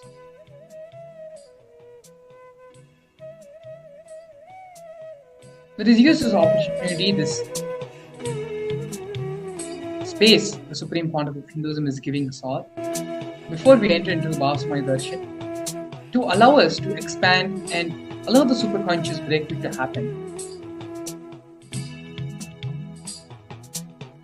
When we do these processes, these internalization exercises, we open up the door in our being to allow the Supreme Pontiff of Hinduism to land in us when the Bhava Samadhi Darshan is happening. So please continue with the exercise, with the workshop. Very sincerely, please sit and write all the new cognitions, new thought currents, new understandings you want to carry now going forward, and map them from your consciousness to which intra-organ, from where the signals will be sent throughout the rest of the body. Please continue.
Continue to sit and pen down all the conscious decisions you want to make in your life. Start penning down all those decisions, all the changes you wanted to implement in your life. Every morning when we all wake up, we all have those 5 or 6 things which we want to change in our life, which we want to accomplish that day. But by the end of the day, our mind wanders and life happens, and by the time we go to bed, we realize that none of the things which we wanted to accomplish have happened that day. This is a vicious cycle which we are constantly suffering from, day in and day out, not able to manifest the reality which we want to manifest for ourselves. Now, through this process, and through the Ardhanareeshwara Bhava Samadhi Darshan, which the Supreme Pontiff of Hinduism is going to be gracing us for in a short while, it can happen only when we allow ourselves to open up and identify the things which we want to manifest in our life. Once we have finished this internalization process, the next step is having the darshan of the Supreme Pontiff of Hinduism. Know that we are ready, we are ripened, and we have plowed the land to allow the Supreme Pontiff of Hinduism to plant the seeds, the initiation seed, in which this superconscious breakthrough is going to happen. Let us register for the Paramashivam program, which is going on right now currently. Every day, the Supreme Pontiff of Hinduism is gracing all the devotees and disciples attending the program with various Bhava Samadhi Darshans, manifesting a new and different form of Paramashiva each day. So now that you have done this process and you have identified the conscious decisions which you want to take in your life, the next step is to have the darshan and blessings of the Supreme Pontiff of Hinduism to manifest this in your life. For this, go over in the video on the bottom, there's a scroll running, to visit the paramashivohom.org website. In the website, if you register yourself to a program, which is completely free of cost, registering yourself to the program enables you to have the darshan of the Supreme Pontiff of Hinduism. So please go ahead, and once you have completed and finished the internalization exercise, get ready to the next step of this process, which is having the darshan of the Supreme Pontiff of Hinduism. To receive the darshan and grace of Swamiji as the Ardhanareeshwara in the Bhava of Ardhanareeshwara, the link is being projected below, paramashivoham.org. You can visit the link and register for the Paramashivam program for not only today, but every single day from now onwards till February 9th. The Supreme Pontiff of Hinduism is going to be delivering these Bhava Samadhi Darshans every single day. Not only that, from February 9th to February 28th, we have the Paramashivam program, which is going to take place. that is another life transformative, life changing opportunity. So, doing the internalization exercise alone is not enough. What we are doing right now is just plowing the land of our body to be ready to reap and receive the blessings of Samadhi. So with this, please complete the internalization exercise and head over to paramashivam.org to register yourself for the Paramashivam program. With this, we're going to be entering the next segment of today's program. We'll be back with you shortly after the break. Since the beginning of time and space, Bhagwan Paramashiva, the all-powerful, all-pervasive, and all-knowing ultimate superconscious existence, revealed in the Vedas and Agamas, the source scriptures of Hinduism, the truths about himself and the manifested universe and its multidimensional and simultaneously existing dimensions and worlds, also known as parallel universes or vertical time zones. त्रुट्यादि प्रत्ययस्यार्थ कालो माया समुद्भवः. The Kala Tattva, which gives rise to the knowledge of various time zones and parallel universes such as Truti and others, is originated by Ananteshwara from the impure Maya. Bhagwan Paramashiva mentions that as we experience the various higher states of consciousness, we simultaneously experience the various time zones associated with them. We get transported to the parallel universes and experience the other dimensions of our own existence, of our own personality. Listen, Subarloka is all about stable bliss, absolute health and stable bliss. Maharloka is all about the higher peak possibilities, the place where you can exist in multiple bodies at a time. You experience oneness as the super reality.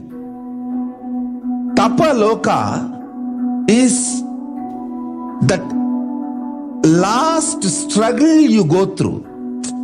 Sometimes you know you are Paramashiva, sometimes you just slip off, but again you say, I am Paramashiva. That space is the Tapoloka, an absolute surrender.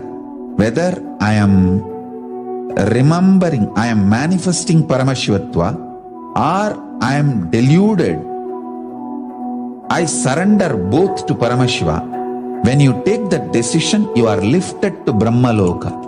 You move to the Brahmaloka. The deep surrender lifts you to Brahmaloka. Then from there, you move to Parandama, Vaikunta, and Kailasa, then Mahakailasa itself. The key to unlock these parallel universes is hidden in the spine of the human body. Human beings, only human beings on this planet Earth are empowered, hardwired, capable of migrating to parallel universe. Understand? Your spine is not only hardwired, capable of fuel, charged to lift you off to different parallel universes. Sukritan manavo bhutva jnani chen mokshamapnuyat chaturashita-laksheshu sharireshu sharirinam namanusyam vina yatra tattvahanantu labhyate. Of the 8.4 million bodily forms, the human body is the most important, for it is this form in which one gets knowledge of the essence. This knowledge of essence cannot be attained in any other form other than human. The possibility you have need to be told to you. Understand? Animals have spine, because the majority of the time they spend horizontally, the spine is not capable of getting fuel with a subtle fuel called ojas. The ojas need to be filled in your spine and the kundalini need to be ignited for you to reach parallel universe and different vertical time zone spaces. When our state of consciousness is raised, we start experiencing these higher lokas, allowing the various possibilities and powers available in these universes to start expressing in our own human body. Recently, scientists have discovered that the human body, particularly in the brain, naturally produces light in the form of biophotons, and that when our state of consciousness is lifted, the brain moves from producing a normal 20 photons of light per centimeter square per second to more than 100,000 photons of light per second. That shows us that as we start to experience higher and higher states of consciousness, we start to produce huge amount of light, which is directly proportional and translatable to the amount of possibilities and powers that start to manifest on this plane, as well as the freedom from pains and sufferings experienced by beings in lower states of consciousness. These higher lokas gives you various possibilities, powers. For example, visualize you going to a different country where the electronic gadgets are easily, freely available. So naturally, everything you can gain through the electronic gadgets will be available to you freely. Same way, Kamadhenu, Karpaga Vriksha, Parijata, all these are like different gadgets, possibilities available in different lokas. Please understand, a permanent, irreversible power manifestation from the upper lokas is possible. When powers start to express in the human body, our present plane, we reach a point of no return, where the cognitive shift which happens in us about who we are and what is the reality hidden behind this perceivable world frees us from the deluded ideas we have about ourselves and the life in the cosmos. The moment your consciousness is empowered to access and to exist in the parallel universe, no force in this Bhuloka, planet Earth, can torture you, abuse you, suffocate you. It is irreversible, permanent enlightenment, irreversible, permanent empowerment. In the source scriptures of Hinduism, the Vedas and Agamas, Bhagwan Paramashiva reveals about the importance of being initiated by a guru who is fit of giving initiation for us to raise into the various states of consciousness and experience the higher time zones.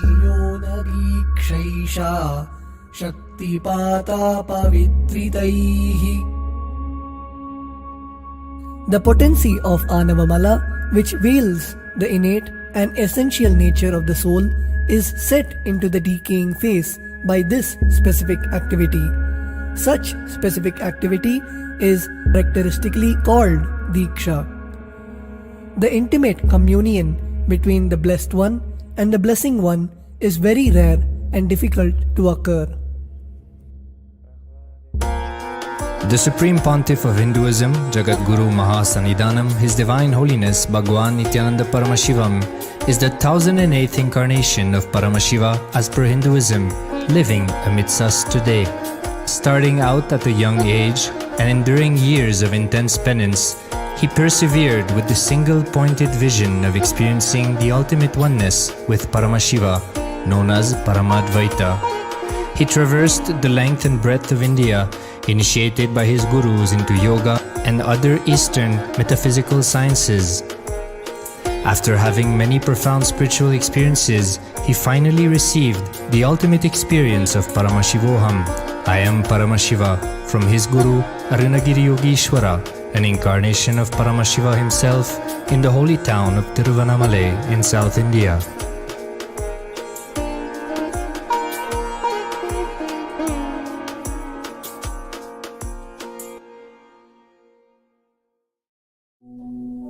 The brain is the body's most complex organ, containing more than 100 billion neurons, each of them in chemical and electrical conversation with up to 10,000 other neurons.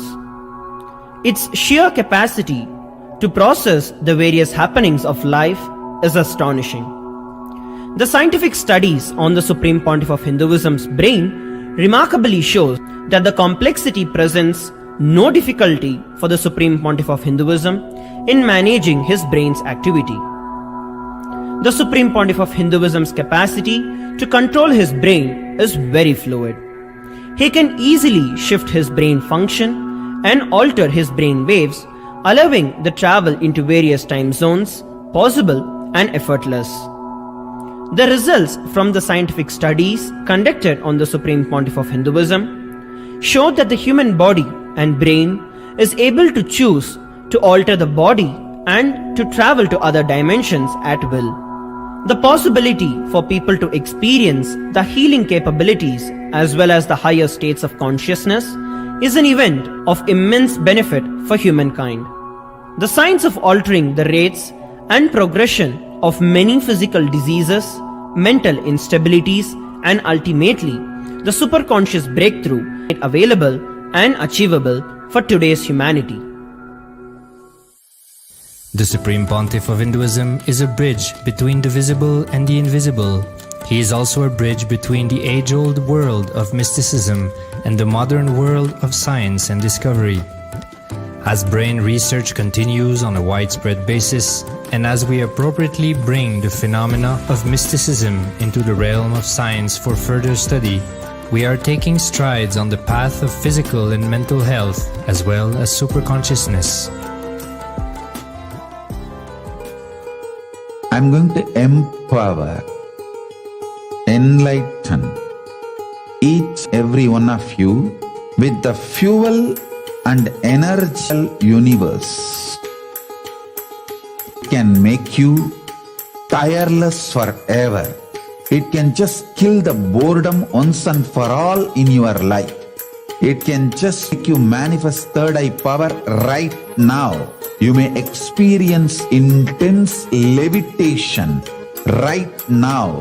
You may experience absolute flexibility of the body and complete detoxification, a complete healing right now. There can be multiple possibilities. I'll infuse this intense supernal effulgence DNA, Tejas, Ojas, Kundalini Shakti into your spine to consciously lift you to Mahakailasa.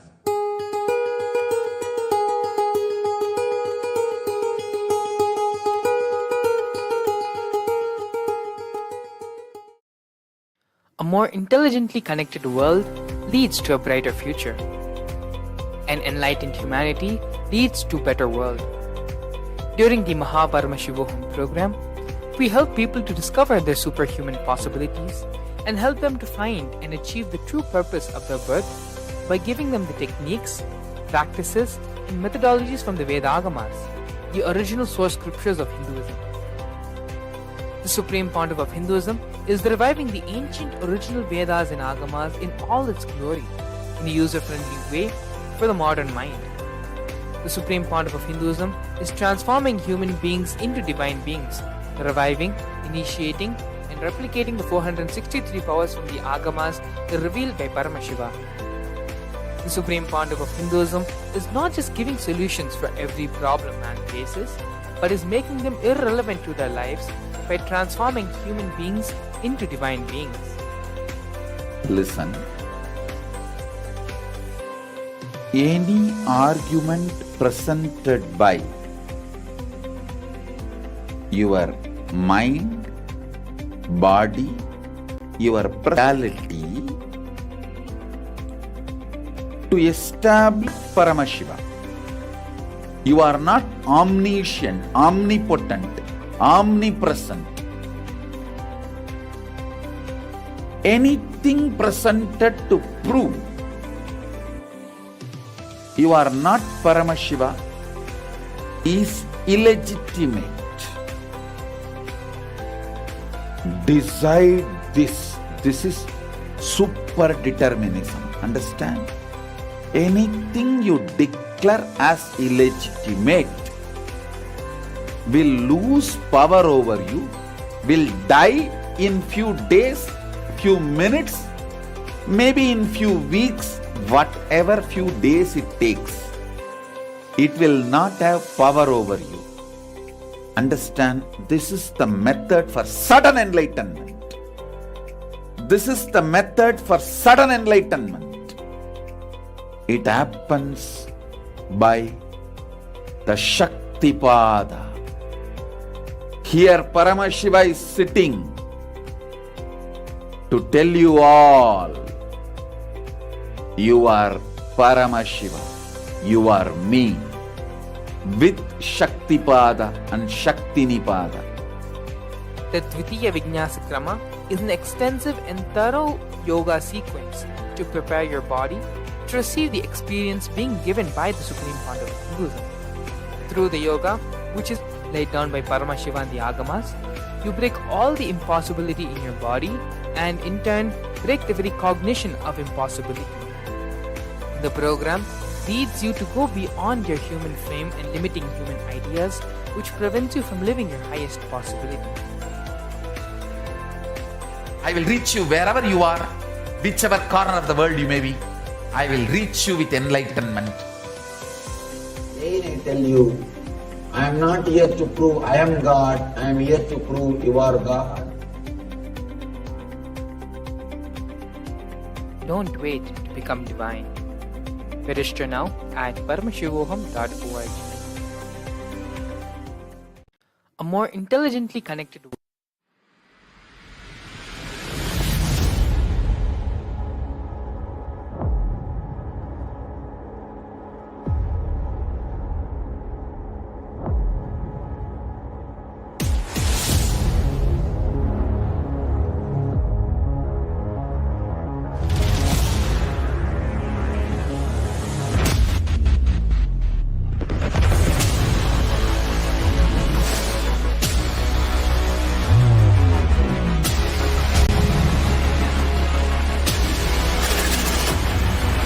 You will become Paramashiva.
Whatever I shared till now, condensing the whole thing and reviving it as experience, starting from completion, unclutching,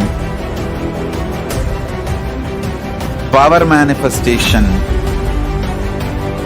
the spaciousness, your mind, body, your present reality, to establish you are not Paramashiva. You are not omniscient, omnipotent, omnipresent. Anything presented to prove you are not Paramashiva is illegitimate. Decide this. This is super determinism. Understand? Anything you declare as illegitimate will lose power over you, will die in few days, few minutes, maybe in few weeks, whatever few days it takes. It will not have power over you. Understand, this is the method for sudden enlightenment. This is the method for sudden enlightenment. It happens by the Shaktipada. Here Paramashiva is sitting to tell you all, you are Paramashiva, you are me, with Shaktipada and Shaktinipada. The Dvitiya Vijnasa Krama is an extensive and thorough yoga sequence to prepare your body to receive the experience being given by the Supreme Founder of Hinduism. Through the yoga, which is aligned as per the source scriptures laid down by Paramashiva and the Agamas, you break all the impossibility in your body and in turn break the very cognition of impossibility.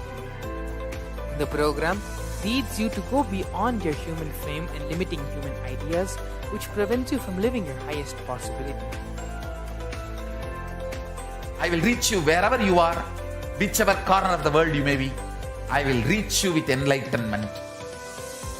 Again I tell you, I am not here to prove I am God, I am here to prove you are God. Don't wait to become divine. Register now at paramashivoham.org.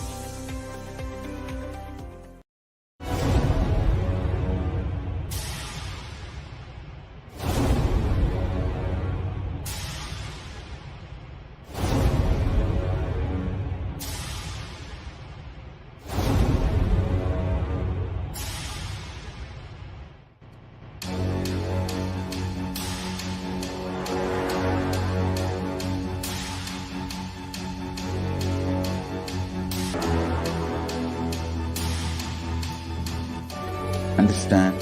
Literally last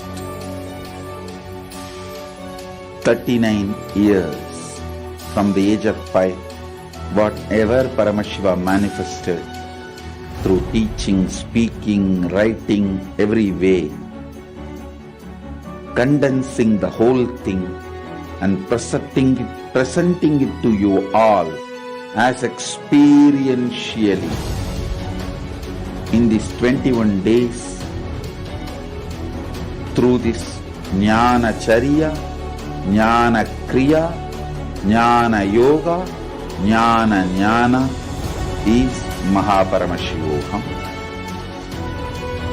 Lifestyle for just Paramashiva.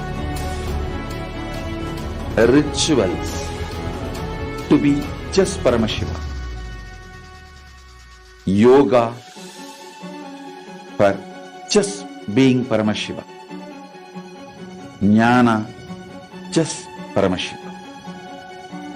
This Mahaparamashivoham is like literally the ultimate journey in a safest way.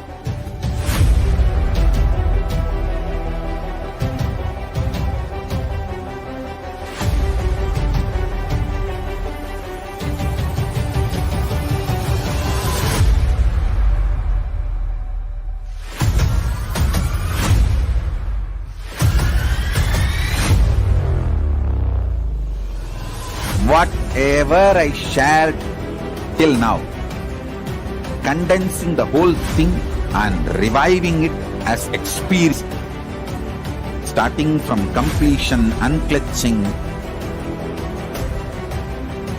power manifestation, the states of consciousness, and the planes, multiple planes, everything.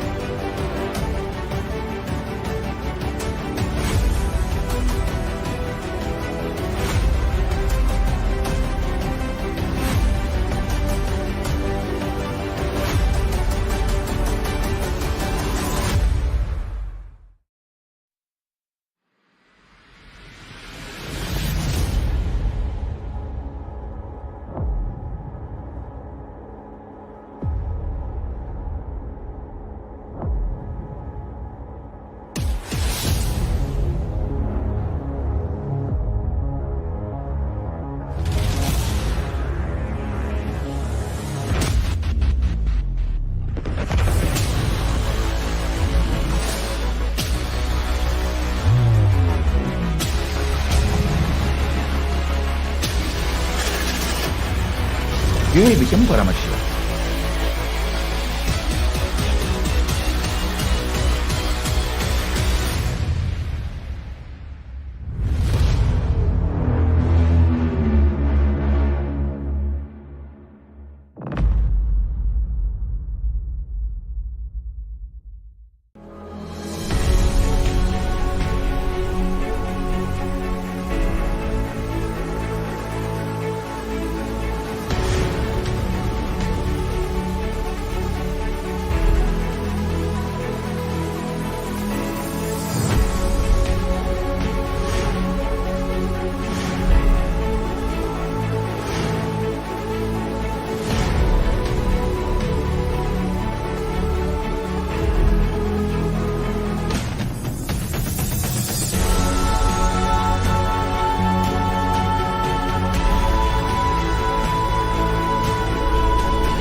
A more intelligently connected world leads to a brighter future.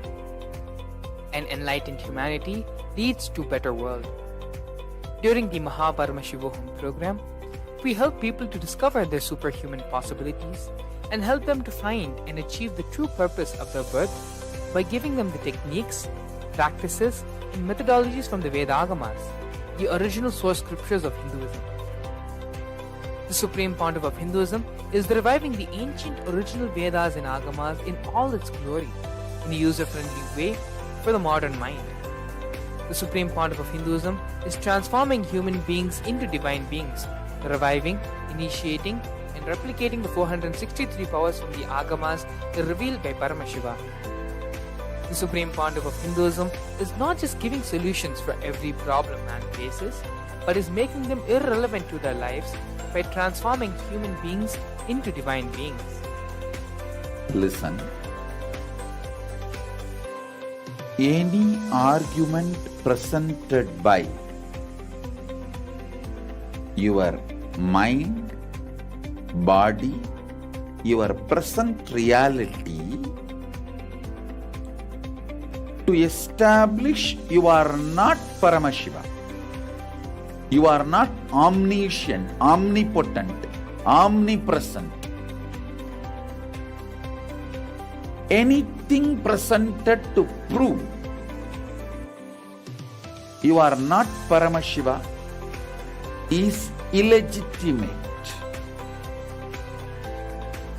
Decide this. This is super determinism. Understand?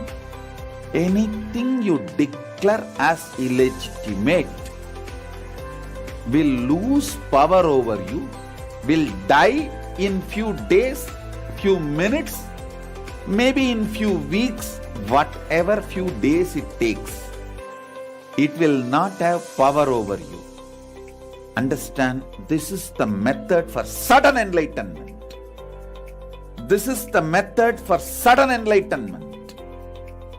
It happens by the Shaktipada. Here Paramashiva is sitting to tell you all, you are Paramashiva, you are me, with Shaktipada and Shaktinipada. The Dvitiya Vijnasa Krama is an extensive and thorough yoga sequence to prepare your body to receive the experience being given by the Supreme Founder of Hinduism. Through the yoga, which is aligned as per the source scripture laid down by Paramashiva and the Agamas, you break all the impossibility in your body and in turn break the very cognition of impossibility. The program leads you to go beyond your human frame and limiting human ideas, which prevents you from living your highest possibility. I will reach you wherever you are, whichever corner of the world you may be. I will reach you with enlightenment. Again I tell you, I am not here to prove I am God, I am here to prove you are God.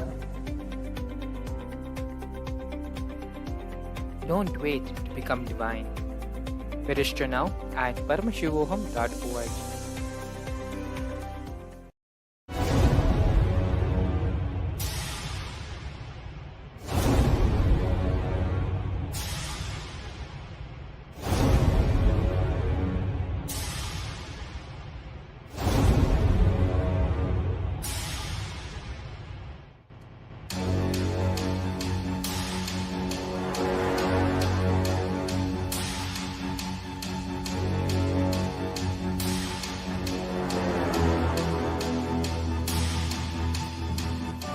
Understand? Literally last 39 years from the age of 5, whatever Paramashiva manifested through teaching, speaking, writing, every way, condensing the whole thing and presenting it to you all as experientially in these 21 days through this Jnana Charya, Jnana Kriya, Jnana Yoga, Jnana Jnana is Mahaparamashivoham.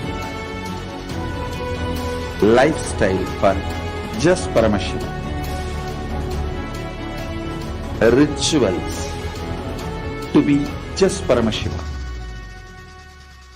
Yoga for just being Paramashiva. Jnana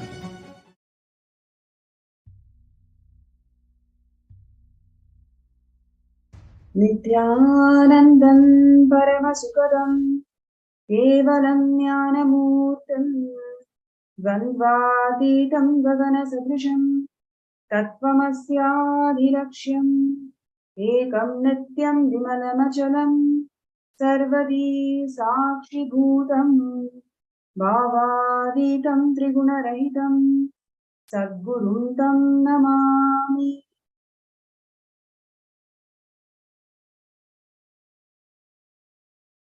Nithyanandam, I welcome all the viewers and participants around the world for this excellent Bhava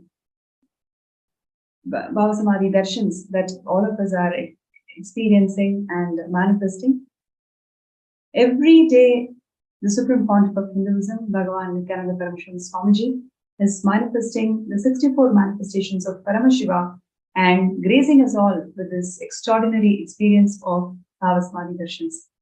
And today, before we get into the darshan, we're going to be having one of the very important contributions of Kailasa, bringing intellectual legitimacy to Hinduism. So it's going to be a very interactive session today, where we will be discussing various contributions of Kailasa in bringing the intellectual legitimacy.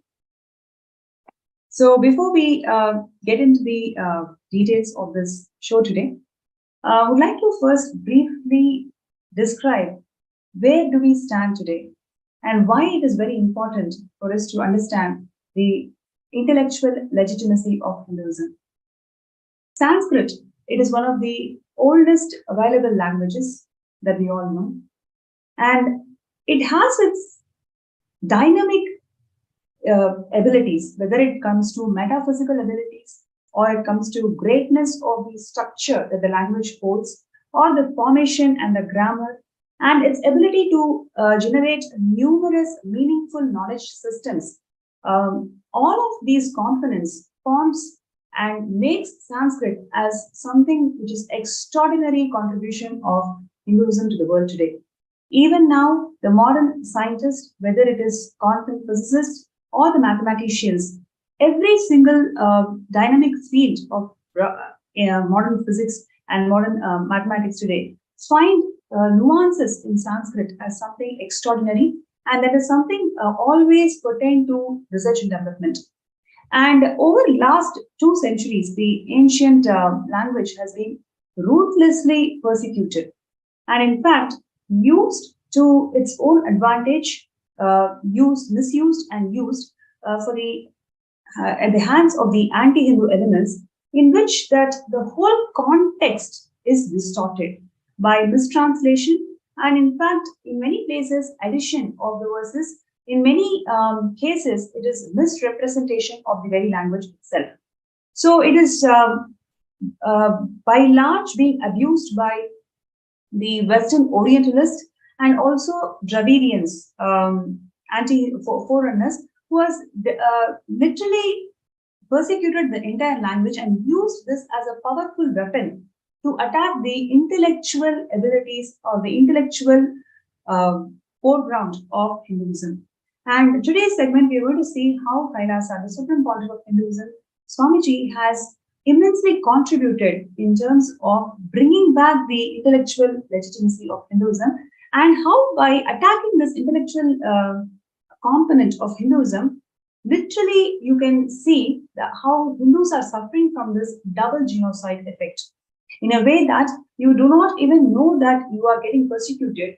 You start believing the lies that's been always spread by anti-Hindu elements.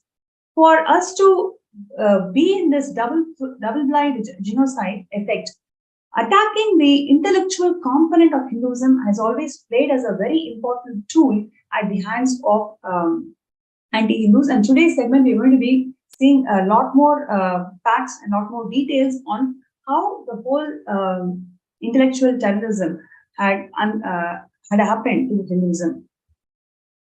And in today's segment, we will be also having some very interesting speakers who has immense experience in terms of learning Shastras or being involved in the various Hindu activist groups, where you can voice and talk about these persecution. And at the same time, they are immensely enriched by Swamiji's grace and Swamiji's contributions of Kailasa, and they're already part of Seven Vipita. So we'll be having very interesting new points coming up from these speakers as well. And firstly, today's show will be focusing on two important components. First component is Manusmriti, which is the most abused scripture in the world, in fact. And number two is the social systems, Hindu social system, which is Varnashrama Dharma. So how these two components, let's take examples of these two, and we will see in detail how these are used as weapons by misquoting, misrepresentation, and mistranslation, how these import of Hindu social structure as well as Hindu constitution is being abused to make this double genocide of Hindus being really prevalent. Now, firstly, we'll talk about Manusmriti. Manusmriti is one of the most abused scripture in the world, and it forms the constitution of Kailasa also. Swamiji has told that Manusmriti and 32 other Dharma Shastras will form the very basis of the constitution of Kailasa. And why Manusmriti is called as the most abused scripture in the world? I'm going to give you some of the examples. Manusmriti has about 100,000 verses originally. Now, what we have as Manusmriti is only 4,400 verses. You can see the huge gap in terms of how Manusmriti was presented originally by Manu and what we have today. So, very gap. And where are these 96,000 verses go? That is the question number one. Number two, the original context or the preamble of Manusmriti clearly talks about how the human beings are endowed and empowered to be treated as Paramashiva.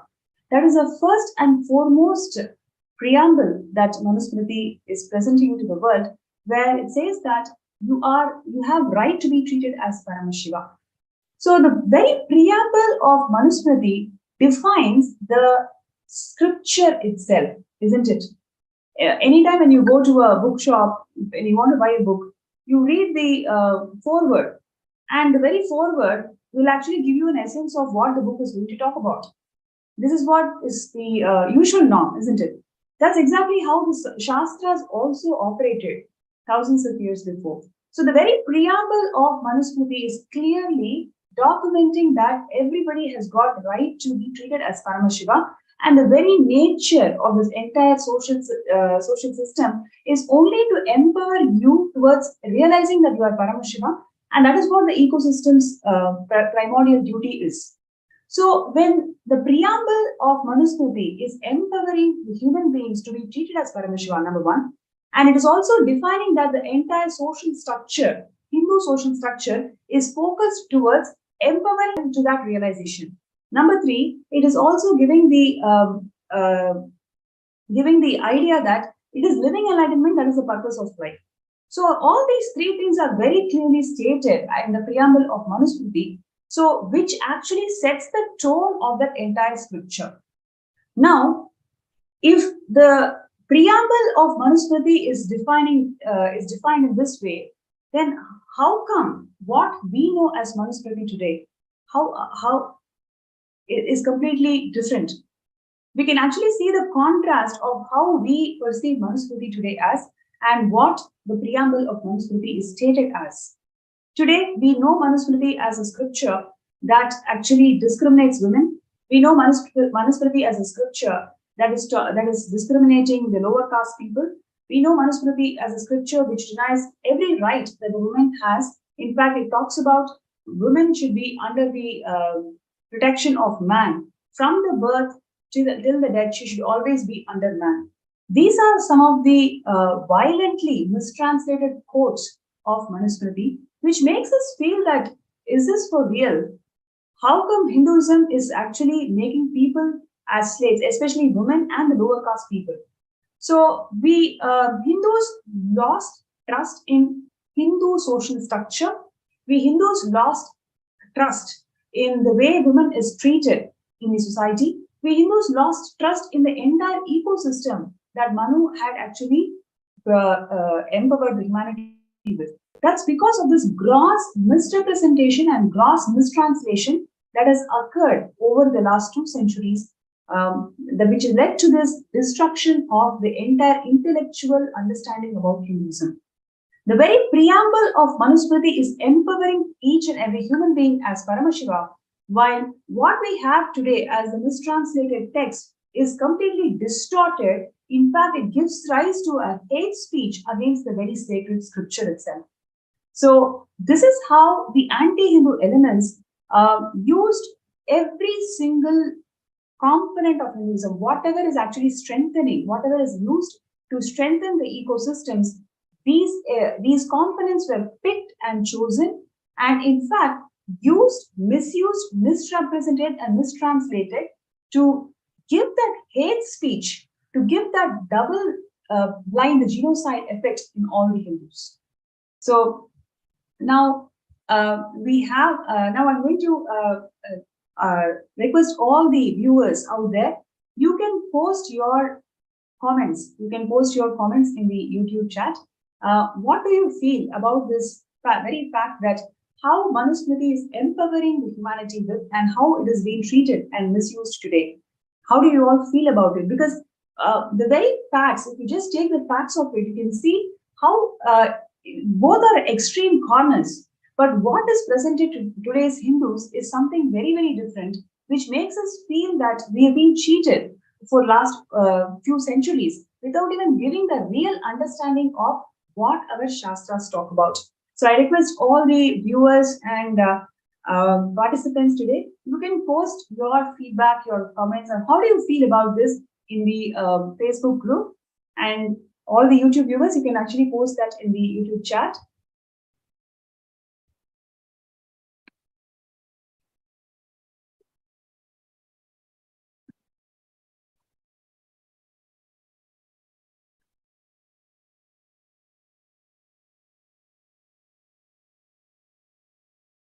And requesting everybody to start posting your views about this entire intellectual terrorism that is happening to Hinduism today. So every view of yours really matters.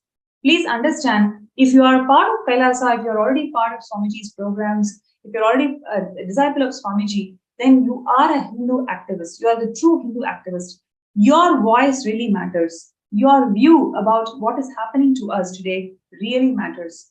So I request everybody who's listening to the session, who's listening to the program, to please post your views. What do you really feel about it? Just to know the fact that one of the most abused scripture is actually one of the most misrepresented scripture in the world. It is actually empowering all of us to become Paramashiva, to be Paramashiva, to realize ourselves as the mistranslation and misrepresentation makes it look like it is actually discriminating every single human being out there in terms of caste, in terms of gender and whatnot. So this gross injustice that is being incurred to our scriptures, what do you all feel? And your view really matters here. So I request everybody to take few minutes to post your understandings and whatever you feel, please post that in the chat. Sorry, not in the chat, in the FB group. So you can see there is a QR code that's been flashed on the screen. So you can scan the QR code and it directly leads you to FB group. And in the FB group, you can post your feedback and your thoughts.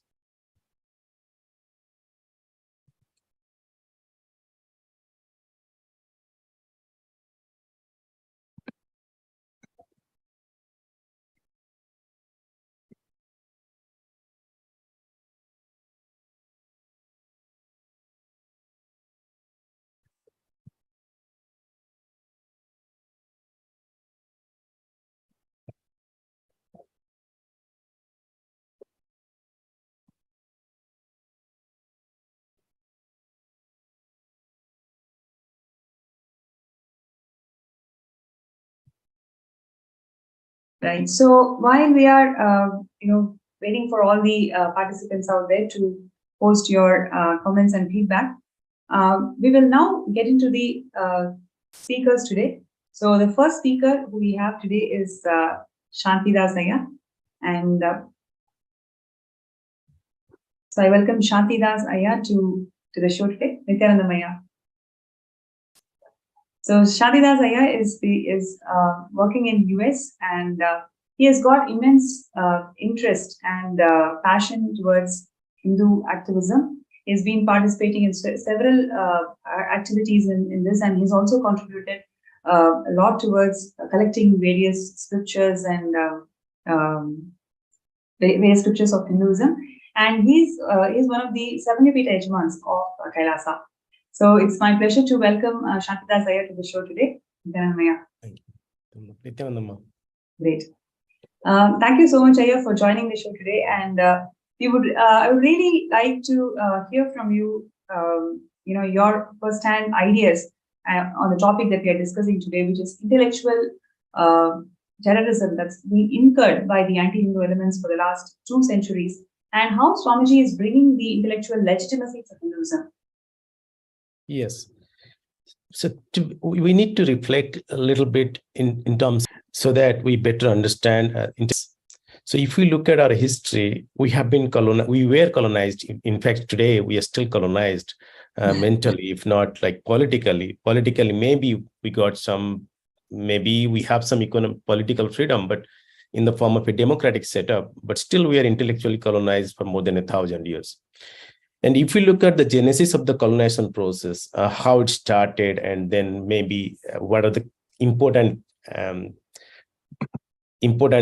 points in the history, one of the key points in the history that was the caste system that was introduced by British through. And if you look at it, in like 1870, they passed Criminal Tribals Act. And they passed that Criminal Tribals Act after 1857, the very first revolution where practically every, which was, it started with the few soldiers in the British Army, few Indian soldiers with the British Army, but it was fueled by a specific section of the society who were the landlords and the agriculture, mostly into the agriculture. Okay. Sure. That when after the 1857 mutiny, it's called Sepoy Mutiny mostly, but it's a revolution that happened where a common people, with the landlords, then the people, those who are doing farming, they participated in this 1857 mutiny. So British took an oath saying that, okay, we will destroy the society to the point that it can never come back. So they passed a law called Criminals Tribal Act. So if you look at Criminals Tribal Act, what it is essentially by a certain, they are able to group a specific set of community are by birth criminals. So what it means is that they do not have any rights in the society. So essentially, they categorized a certain section of the community are slaves. So they have no right. Essentially, if you look at untouchability today, it's essentially that society. Actually, it's a very important point what Shantidas Iyer is bringing to the show today. Invariably, through Macaulay education, all the Indians and Hindus are educated that it is Manu Shastra which has brought this very idea of slavery in the social structure, whether it is in terms of Sudras do not have right to education, Shudras cannot enter into temples, and whatnot. What amount of lies and hate speech has been spread against Manu Shastra in today's Macaulay's textbooks and everywhere. But it is actually through this criminal, sorry, what is the act, Aya? Criminal Tribes Act. Yes, the Criminal Tribes Act. Criminal Tribes Act of 1890. According to this act, certain sections of the society were termed as criminals by birth.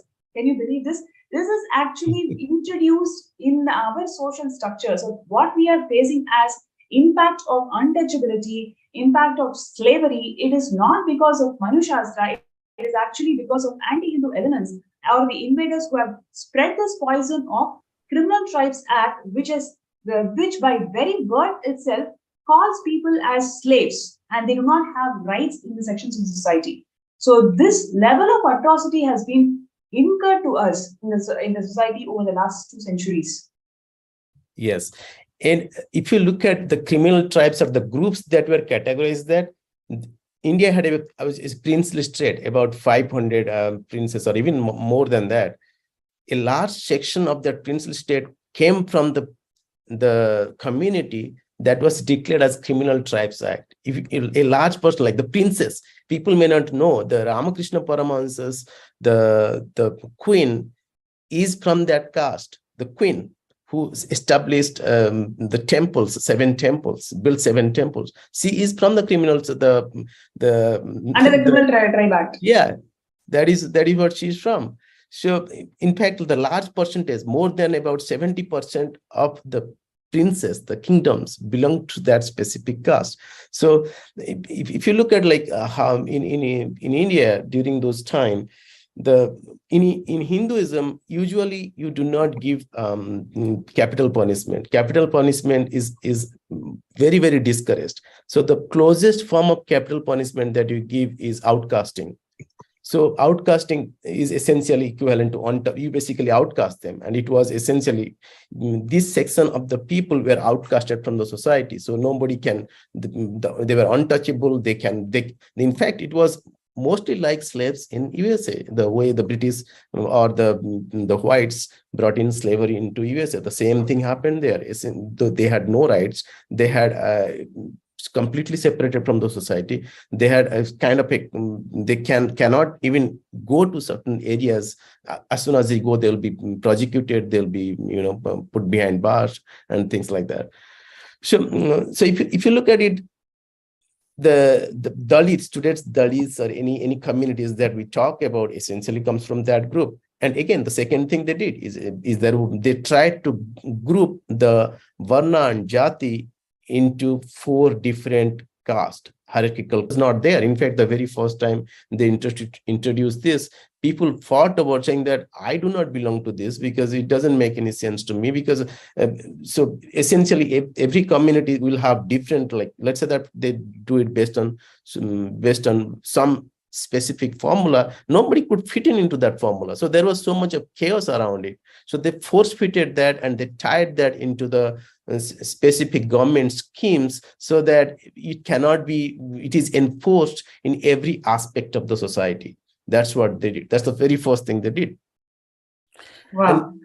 And the first forward, if you look at it, what is means, if you look at Hinduism, what it is means, again, I'm trying to simplify it for the purpose of our discussion here. We are saying that everybody is an infinite expression of cosmos. Everybody is essentially infinity, right? So if we think in that terms, if we contemplate on that specific aspect of Hinduism, essentially you are talking about an infinite number of infinite possibilities. That is what is Hinduism is basically. The very first statement is you are divine and you are an infinite possible of the divine, one of the infinite possible of the divine. Now, to comprehend that level, you need to have those nuances, a test for those nuances. You need to have, you have to be mentally developed. Your consciousness has to be developed to that level to really comprehend, enjoy, and celebrate it. Okay. So if you look at the industrial revolution or the revolutions that happened in last 1,000 years, 2,000 years, it tried to simplify everything. So basically, this will be considered as a chaos.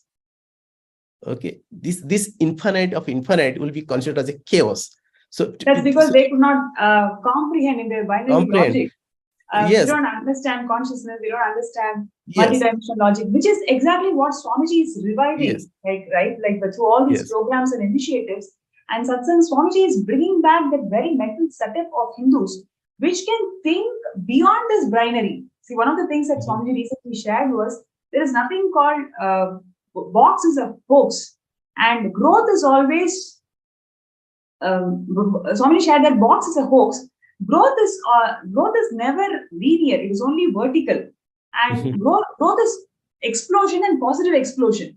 So this is the very of Hindus, and that is exactly what Swamiji is reviving through various programs, again and again, bringing us that legitimacy of Hinduism, intellectual legitimacy of Hinduism. Yes, ma. So essentially, the first. I would like to just add, welcome Dr. Murali also to this panel now, because he's very interested to share his thoughts on the same topic that you were sharing about the Criminal Tribes Act. So I thought, maybe this is the best time to add Dr. Murali also to this show. Nithyananda Murali, yeah.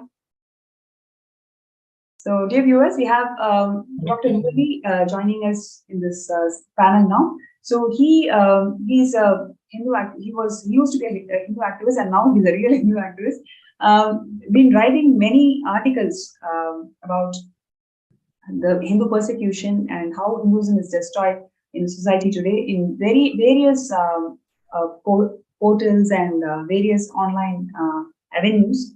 And he's also a Sarvangapita manifested, and he has joined in the session today, and he has lots of things to share about the topic that we are discussing now. Nithyananda. So yeah, I mean, this used to be and still is one of my a topic of great interest, because I've been writing about this for a very long time, actually.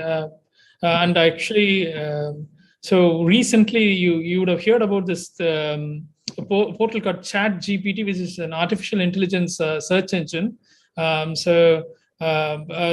Which actually gives answers for questions you put across, including writing code for you and things like that. It does a lot of fascinating things. It's a great tool, but it also exposes the the outright bias of the Western academia and how the translation has been deliberately misdone. For example, you can basically ask questions to it and it would answer. So I asked about caste and Manusmriti, and which was the verse which actually says that caste is by and Varna is by birth. And so it gave the verse, it quoted the verse, and then it translated it as, gave a translation which says it was by birth. So I asked, like, which word is that? And I looked at the verse it used, because there are 50 different versions of Manusmriti. So the specific version it gave, I don't know where it came from. So it gave a specific word which says Varnashu and Jatishu are the two words which says by birth. So then I asked ChatGPT itself, so okay, give me the grammatical breakdown of the word and what it means. So it actually did the translation of breaking down the words. And he said, like, Jati plus, Shu and Varna plus Shu is, means by birth. And then like I asked it to give the grammatical breakup, and he said, like, Jati Shu is basically, the software itself said that the artificial intelligence software itself said that it is Shu is the pluralizing suffix to that word of Jati and Varna. So it gave that grammatical breakup as well. So, and then I asked, like, then why, it is only pluralizing. So there is no word which says like exactly by birth, according to your own grammatical interpretation. So how are you saying that it is actually, I have taken screenshots of it actually as well. So because I wanted to write an article on that showing that how because this artificial intelligence has been trained by the translations and stuff published by Western academia. So basically, it's not self-intelligence actually. So it's so it is basically taking all these things and then regurgitating that as if as a human or another human, like some intelligence is talking to you. And it said like, this is the translation that has been given by scholars. So I'm just giving the same interpretation. So that is what it is. Basically exposed how Western academia and how they are doing this kind of mistranslation. I've seen similar things across the thing. In fact, they will drop words. Here, they've added words which didn't exist in the original verse in the translation better. You can even remotely say that. Shu isn't suffix to make the word. Say, for example, instead of saying jati, you want to say jatis in English, right? So it's jati shu or varna shu. In fact, many of this Manusmriti doesn't even have the word versions available. There doesn't even have the word jati at all anywhere. So only the word that exists is varna. Again, another thing is like it explicitly says from chapter 9 where they talk, where Manu talks about all these even classifications and what are the rules that has to be followed between the interaction between the different groups comes from chapter 9, which starts explicitly by saying that these are the rules for the periods of exigencies, which means periods of emergencies. And in fact, Kane, who's one of the experts in Dharma Shastra, in all translations, in almost all versions of Manusmriti, this is there explicitly from chapter 9. But including our own people, Kane is an Indian Sanskritam expert and expert in Dharma Shastra who wrote the translation, multi-volume, 13 volumes, I think, of all the different Dharma Shastras. They have like basically ignored this preamble for the chapter starting from 9 and then started talking about as if they were part of the regular rules as well. Even though, those rules themselves aren't discriminatory actually, as it has been portrayed. They have mistranslations and things like that. So sadly, that is the state of affairs because we just wanted to believe the Western, the British colonial and the Christian missionary narrative and translation. Even those great Sanskritam experts who did a genuine translation, they themselves fell for it because they missed literal phrases and preambles. Even though they wrote it down in the translation, they put that line, and after that they will ignore what those lines actually mean. That is the impact of the double genocide that has incurred to the brainwashing.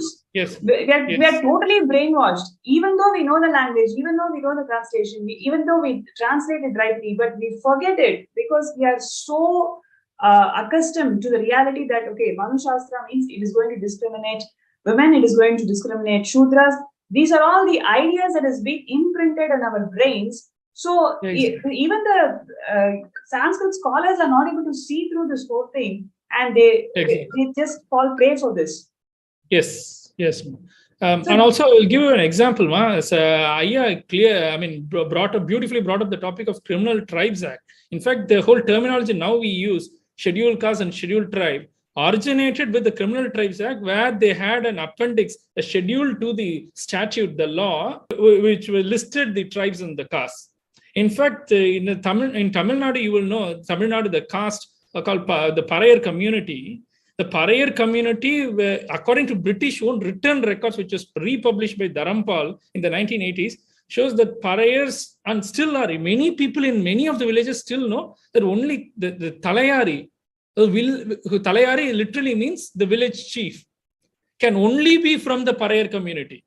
So if the village chief can only be from the Parayar community, how can they become the untouchable?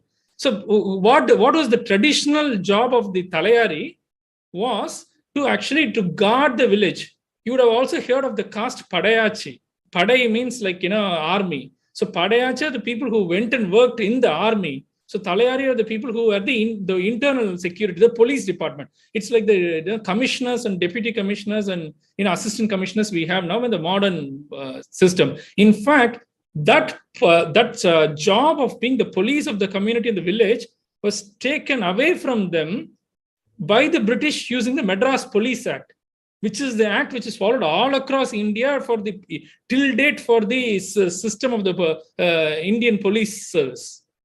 So it's so ridiculous. And then they were actually classified as criminal tribes under the Criminal Tribes Act. The reason being that because they were the people after the Padayachi community, because they were in the army. Once the army was taken over by the British, even while the Indian rulers were there, by deceit, it was the people who would oppose the British interference into the local administration because they were the police. They are the Talayaris.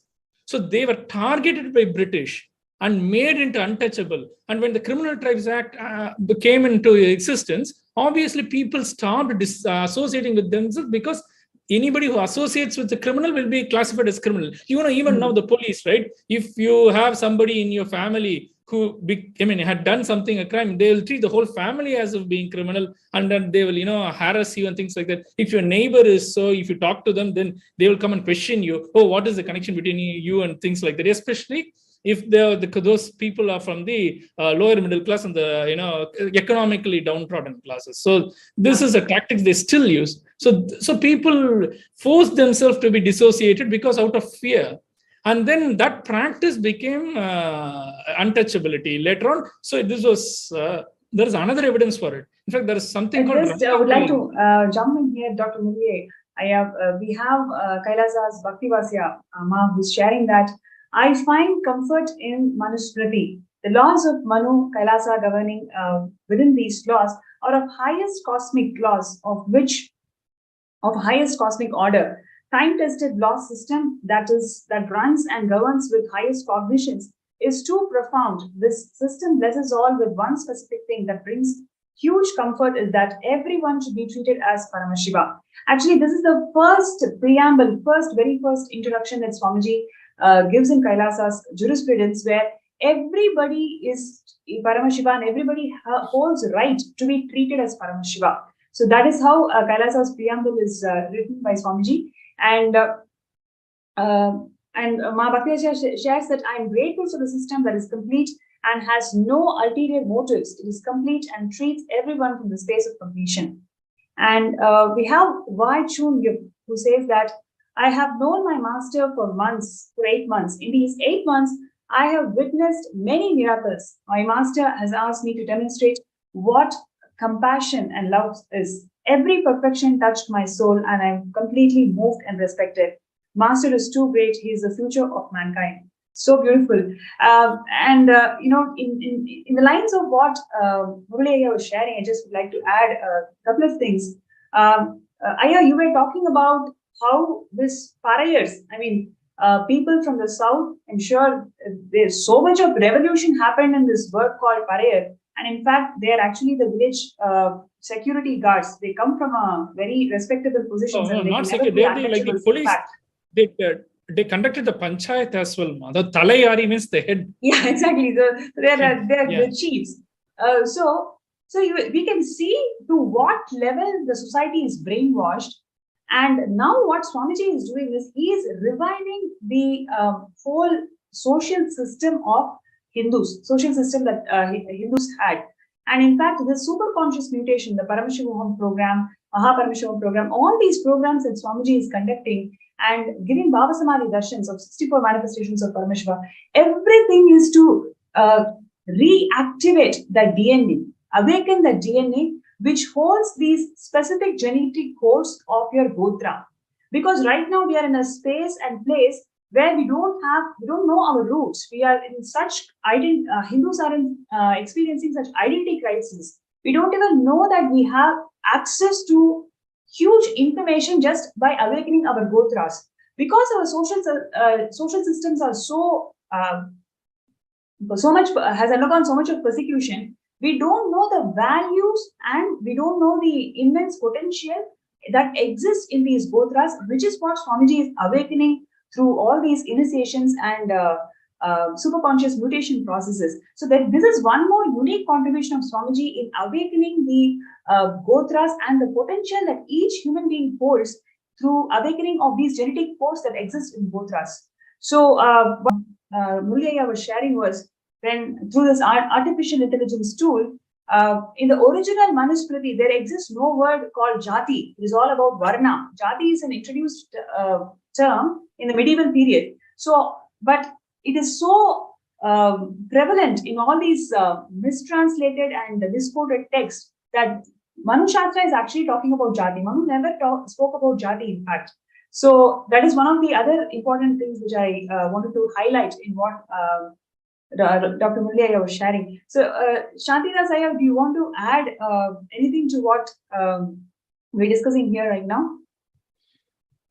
No, actually, Murliaya brought up the points which can be validated today, right? And it's very clearly, there is simple terms. But today, what has happened is right now, wokeism is very prevalent in the institutions. So equal opportunity versus equal outcome, right? So if we look at our Varna system, so basically the very foundation of Hinduism is to respect, not to respect, to realize that you are infinity possible and you are a distinct possibility than the person Y, right? To celebrate that, you need to have a higher level of intellectual understanding of your own existence or the existence of the society and everything.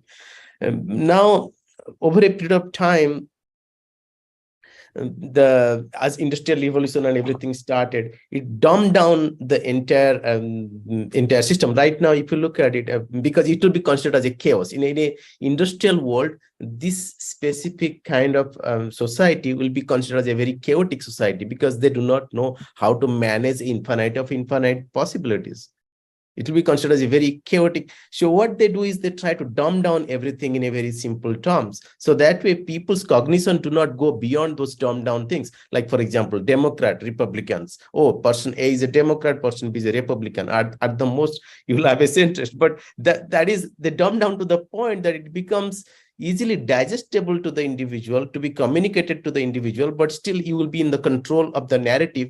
Those who are generating those narratives, and based on that, they are doing their vested interest. And the same thing, if you look at today in the academia, what is happening is you have wokeism is very prevalent, which basically gives prevalence to equal outcome versus equal opportunity. So if you look at in a Hindu system, everything was based around giving equal opportunity to achieve the enlightenment at the end of the day, where, however, at the same time, optimizing your ability to produce everything, to produce and give back to the society in your context, right? So in case of equal outcome, what they will do is everything will be considered as your right, as well as it will be considered as, like, let's say that if you look at today, the society is divided into 3 different categories as far as academia is concerned: oppressor, oppressed, and another group who defines who will be categorized as oppressor or oppressed. The 3 different categories, and academia studies is defined along those 3 lines. Okay, so if you look at any civilization, they will look at the civilization only in those three lenses. Okay, all the paradigms, all the paradigms, theories, and everything has to be looked into in these three lenses. So that doesn't leave Hinduism or Hindu constructs it means that is the standard on which the civilization, enlightenment civilization is being analyzed and researched and presented back to the society. What we'll get exactly the same view that and it is being accelerated through different means. It is being propagated through different means. And whereas if you look at Hinduism, those three constructs do not fit. Neither we have oppressor, nor we consider us oppressed, nor we have a set of entitled people who are defining who is oppressor versus oppressed. It's, if you look at in the Hindu society, it's a Shraddha-based society. I have certain Shraddhas. Based on that, I give somebody a certain level of respect and reverence. It's a reverence-based education system. I give reverence, and in the process of getting reverence, certain changes that happens in me, and I get I enjoy that entire process and get closer to the process, the state of enlightenment. But that specific construct cannot be understood, analyzed, and reflected back to the society if you are analyzing it from a construct of oppressor, oppressed, and entitlement. It cannot be. And that's where we are at today.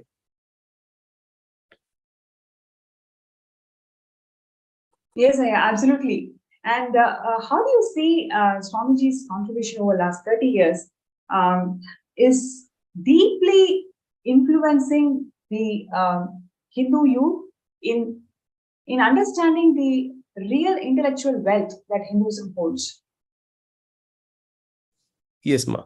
So basically, if you look, if I understand Swamiji, it means it'll be too small for me to understand. But if you look at Swamiji's vision is to revive Hinduism as per Hinduism, not through authentically revive Hinduism as per Hinduism, right? So the very first bold statement, Swamiji, nobody has made so far. Manusmriti is part of Kailasa's constitution. What does it tell? That itself tells about to the Hindu youth who wants to get. Oh yeah, initially he'll be confused. Initially he will say that this is some, but as he gets deeper and deeper, and the interest that he generates, he will start looking at what is Manusmriti, and which is essentially, then he will come to the same realization. He's basically taking the intellectual context from a Hindu context and presenting it to the masses so that they truly can understand, digest, and see its value for themselves for themselves, as well as for the society, as well as to truly understand the purpose of life. And he's doing that in every single sense. Like, for example, he has spoken extensively about Varna and Jati. Extensively. It means he has written articles on it. It means he himself has written, I think, 1 or 2 articles, or we have transcribed few of his such articles that I have read in the past. And if you look at it, how he eloquently talked about Varna and Jati in one of the articles that I had read earlier, he said that there is no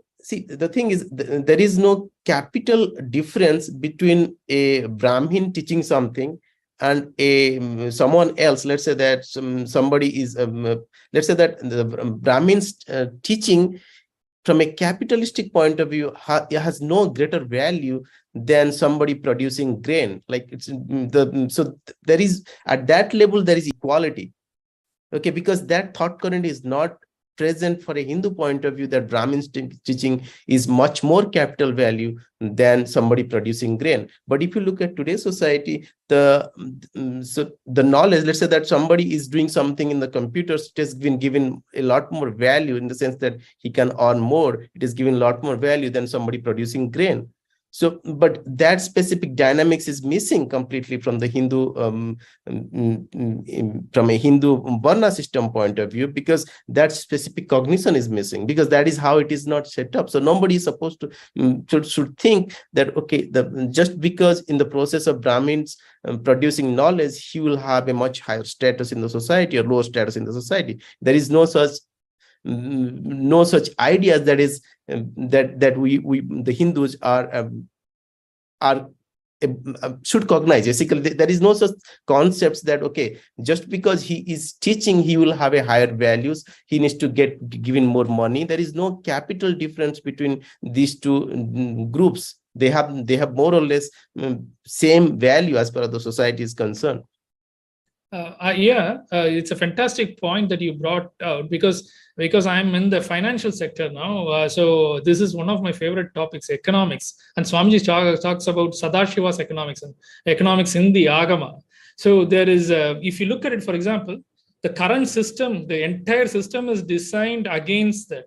For example, say a culture will take, say, 3 months to produce $1,000 worth of goods, because he's at the mercy of nature and everything, and it takes time in agriculture.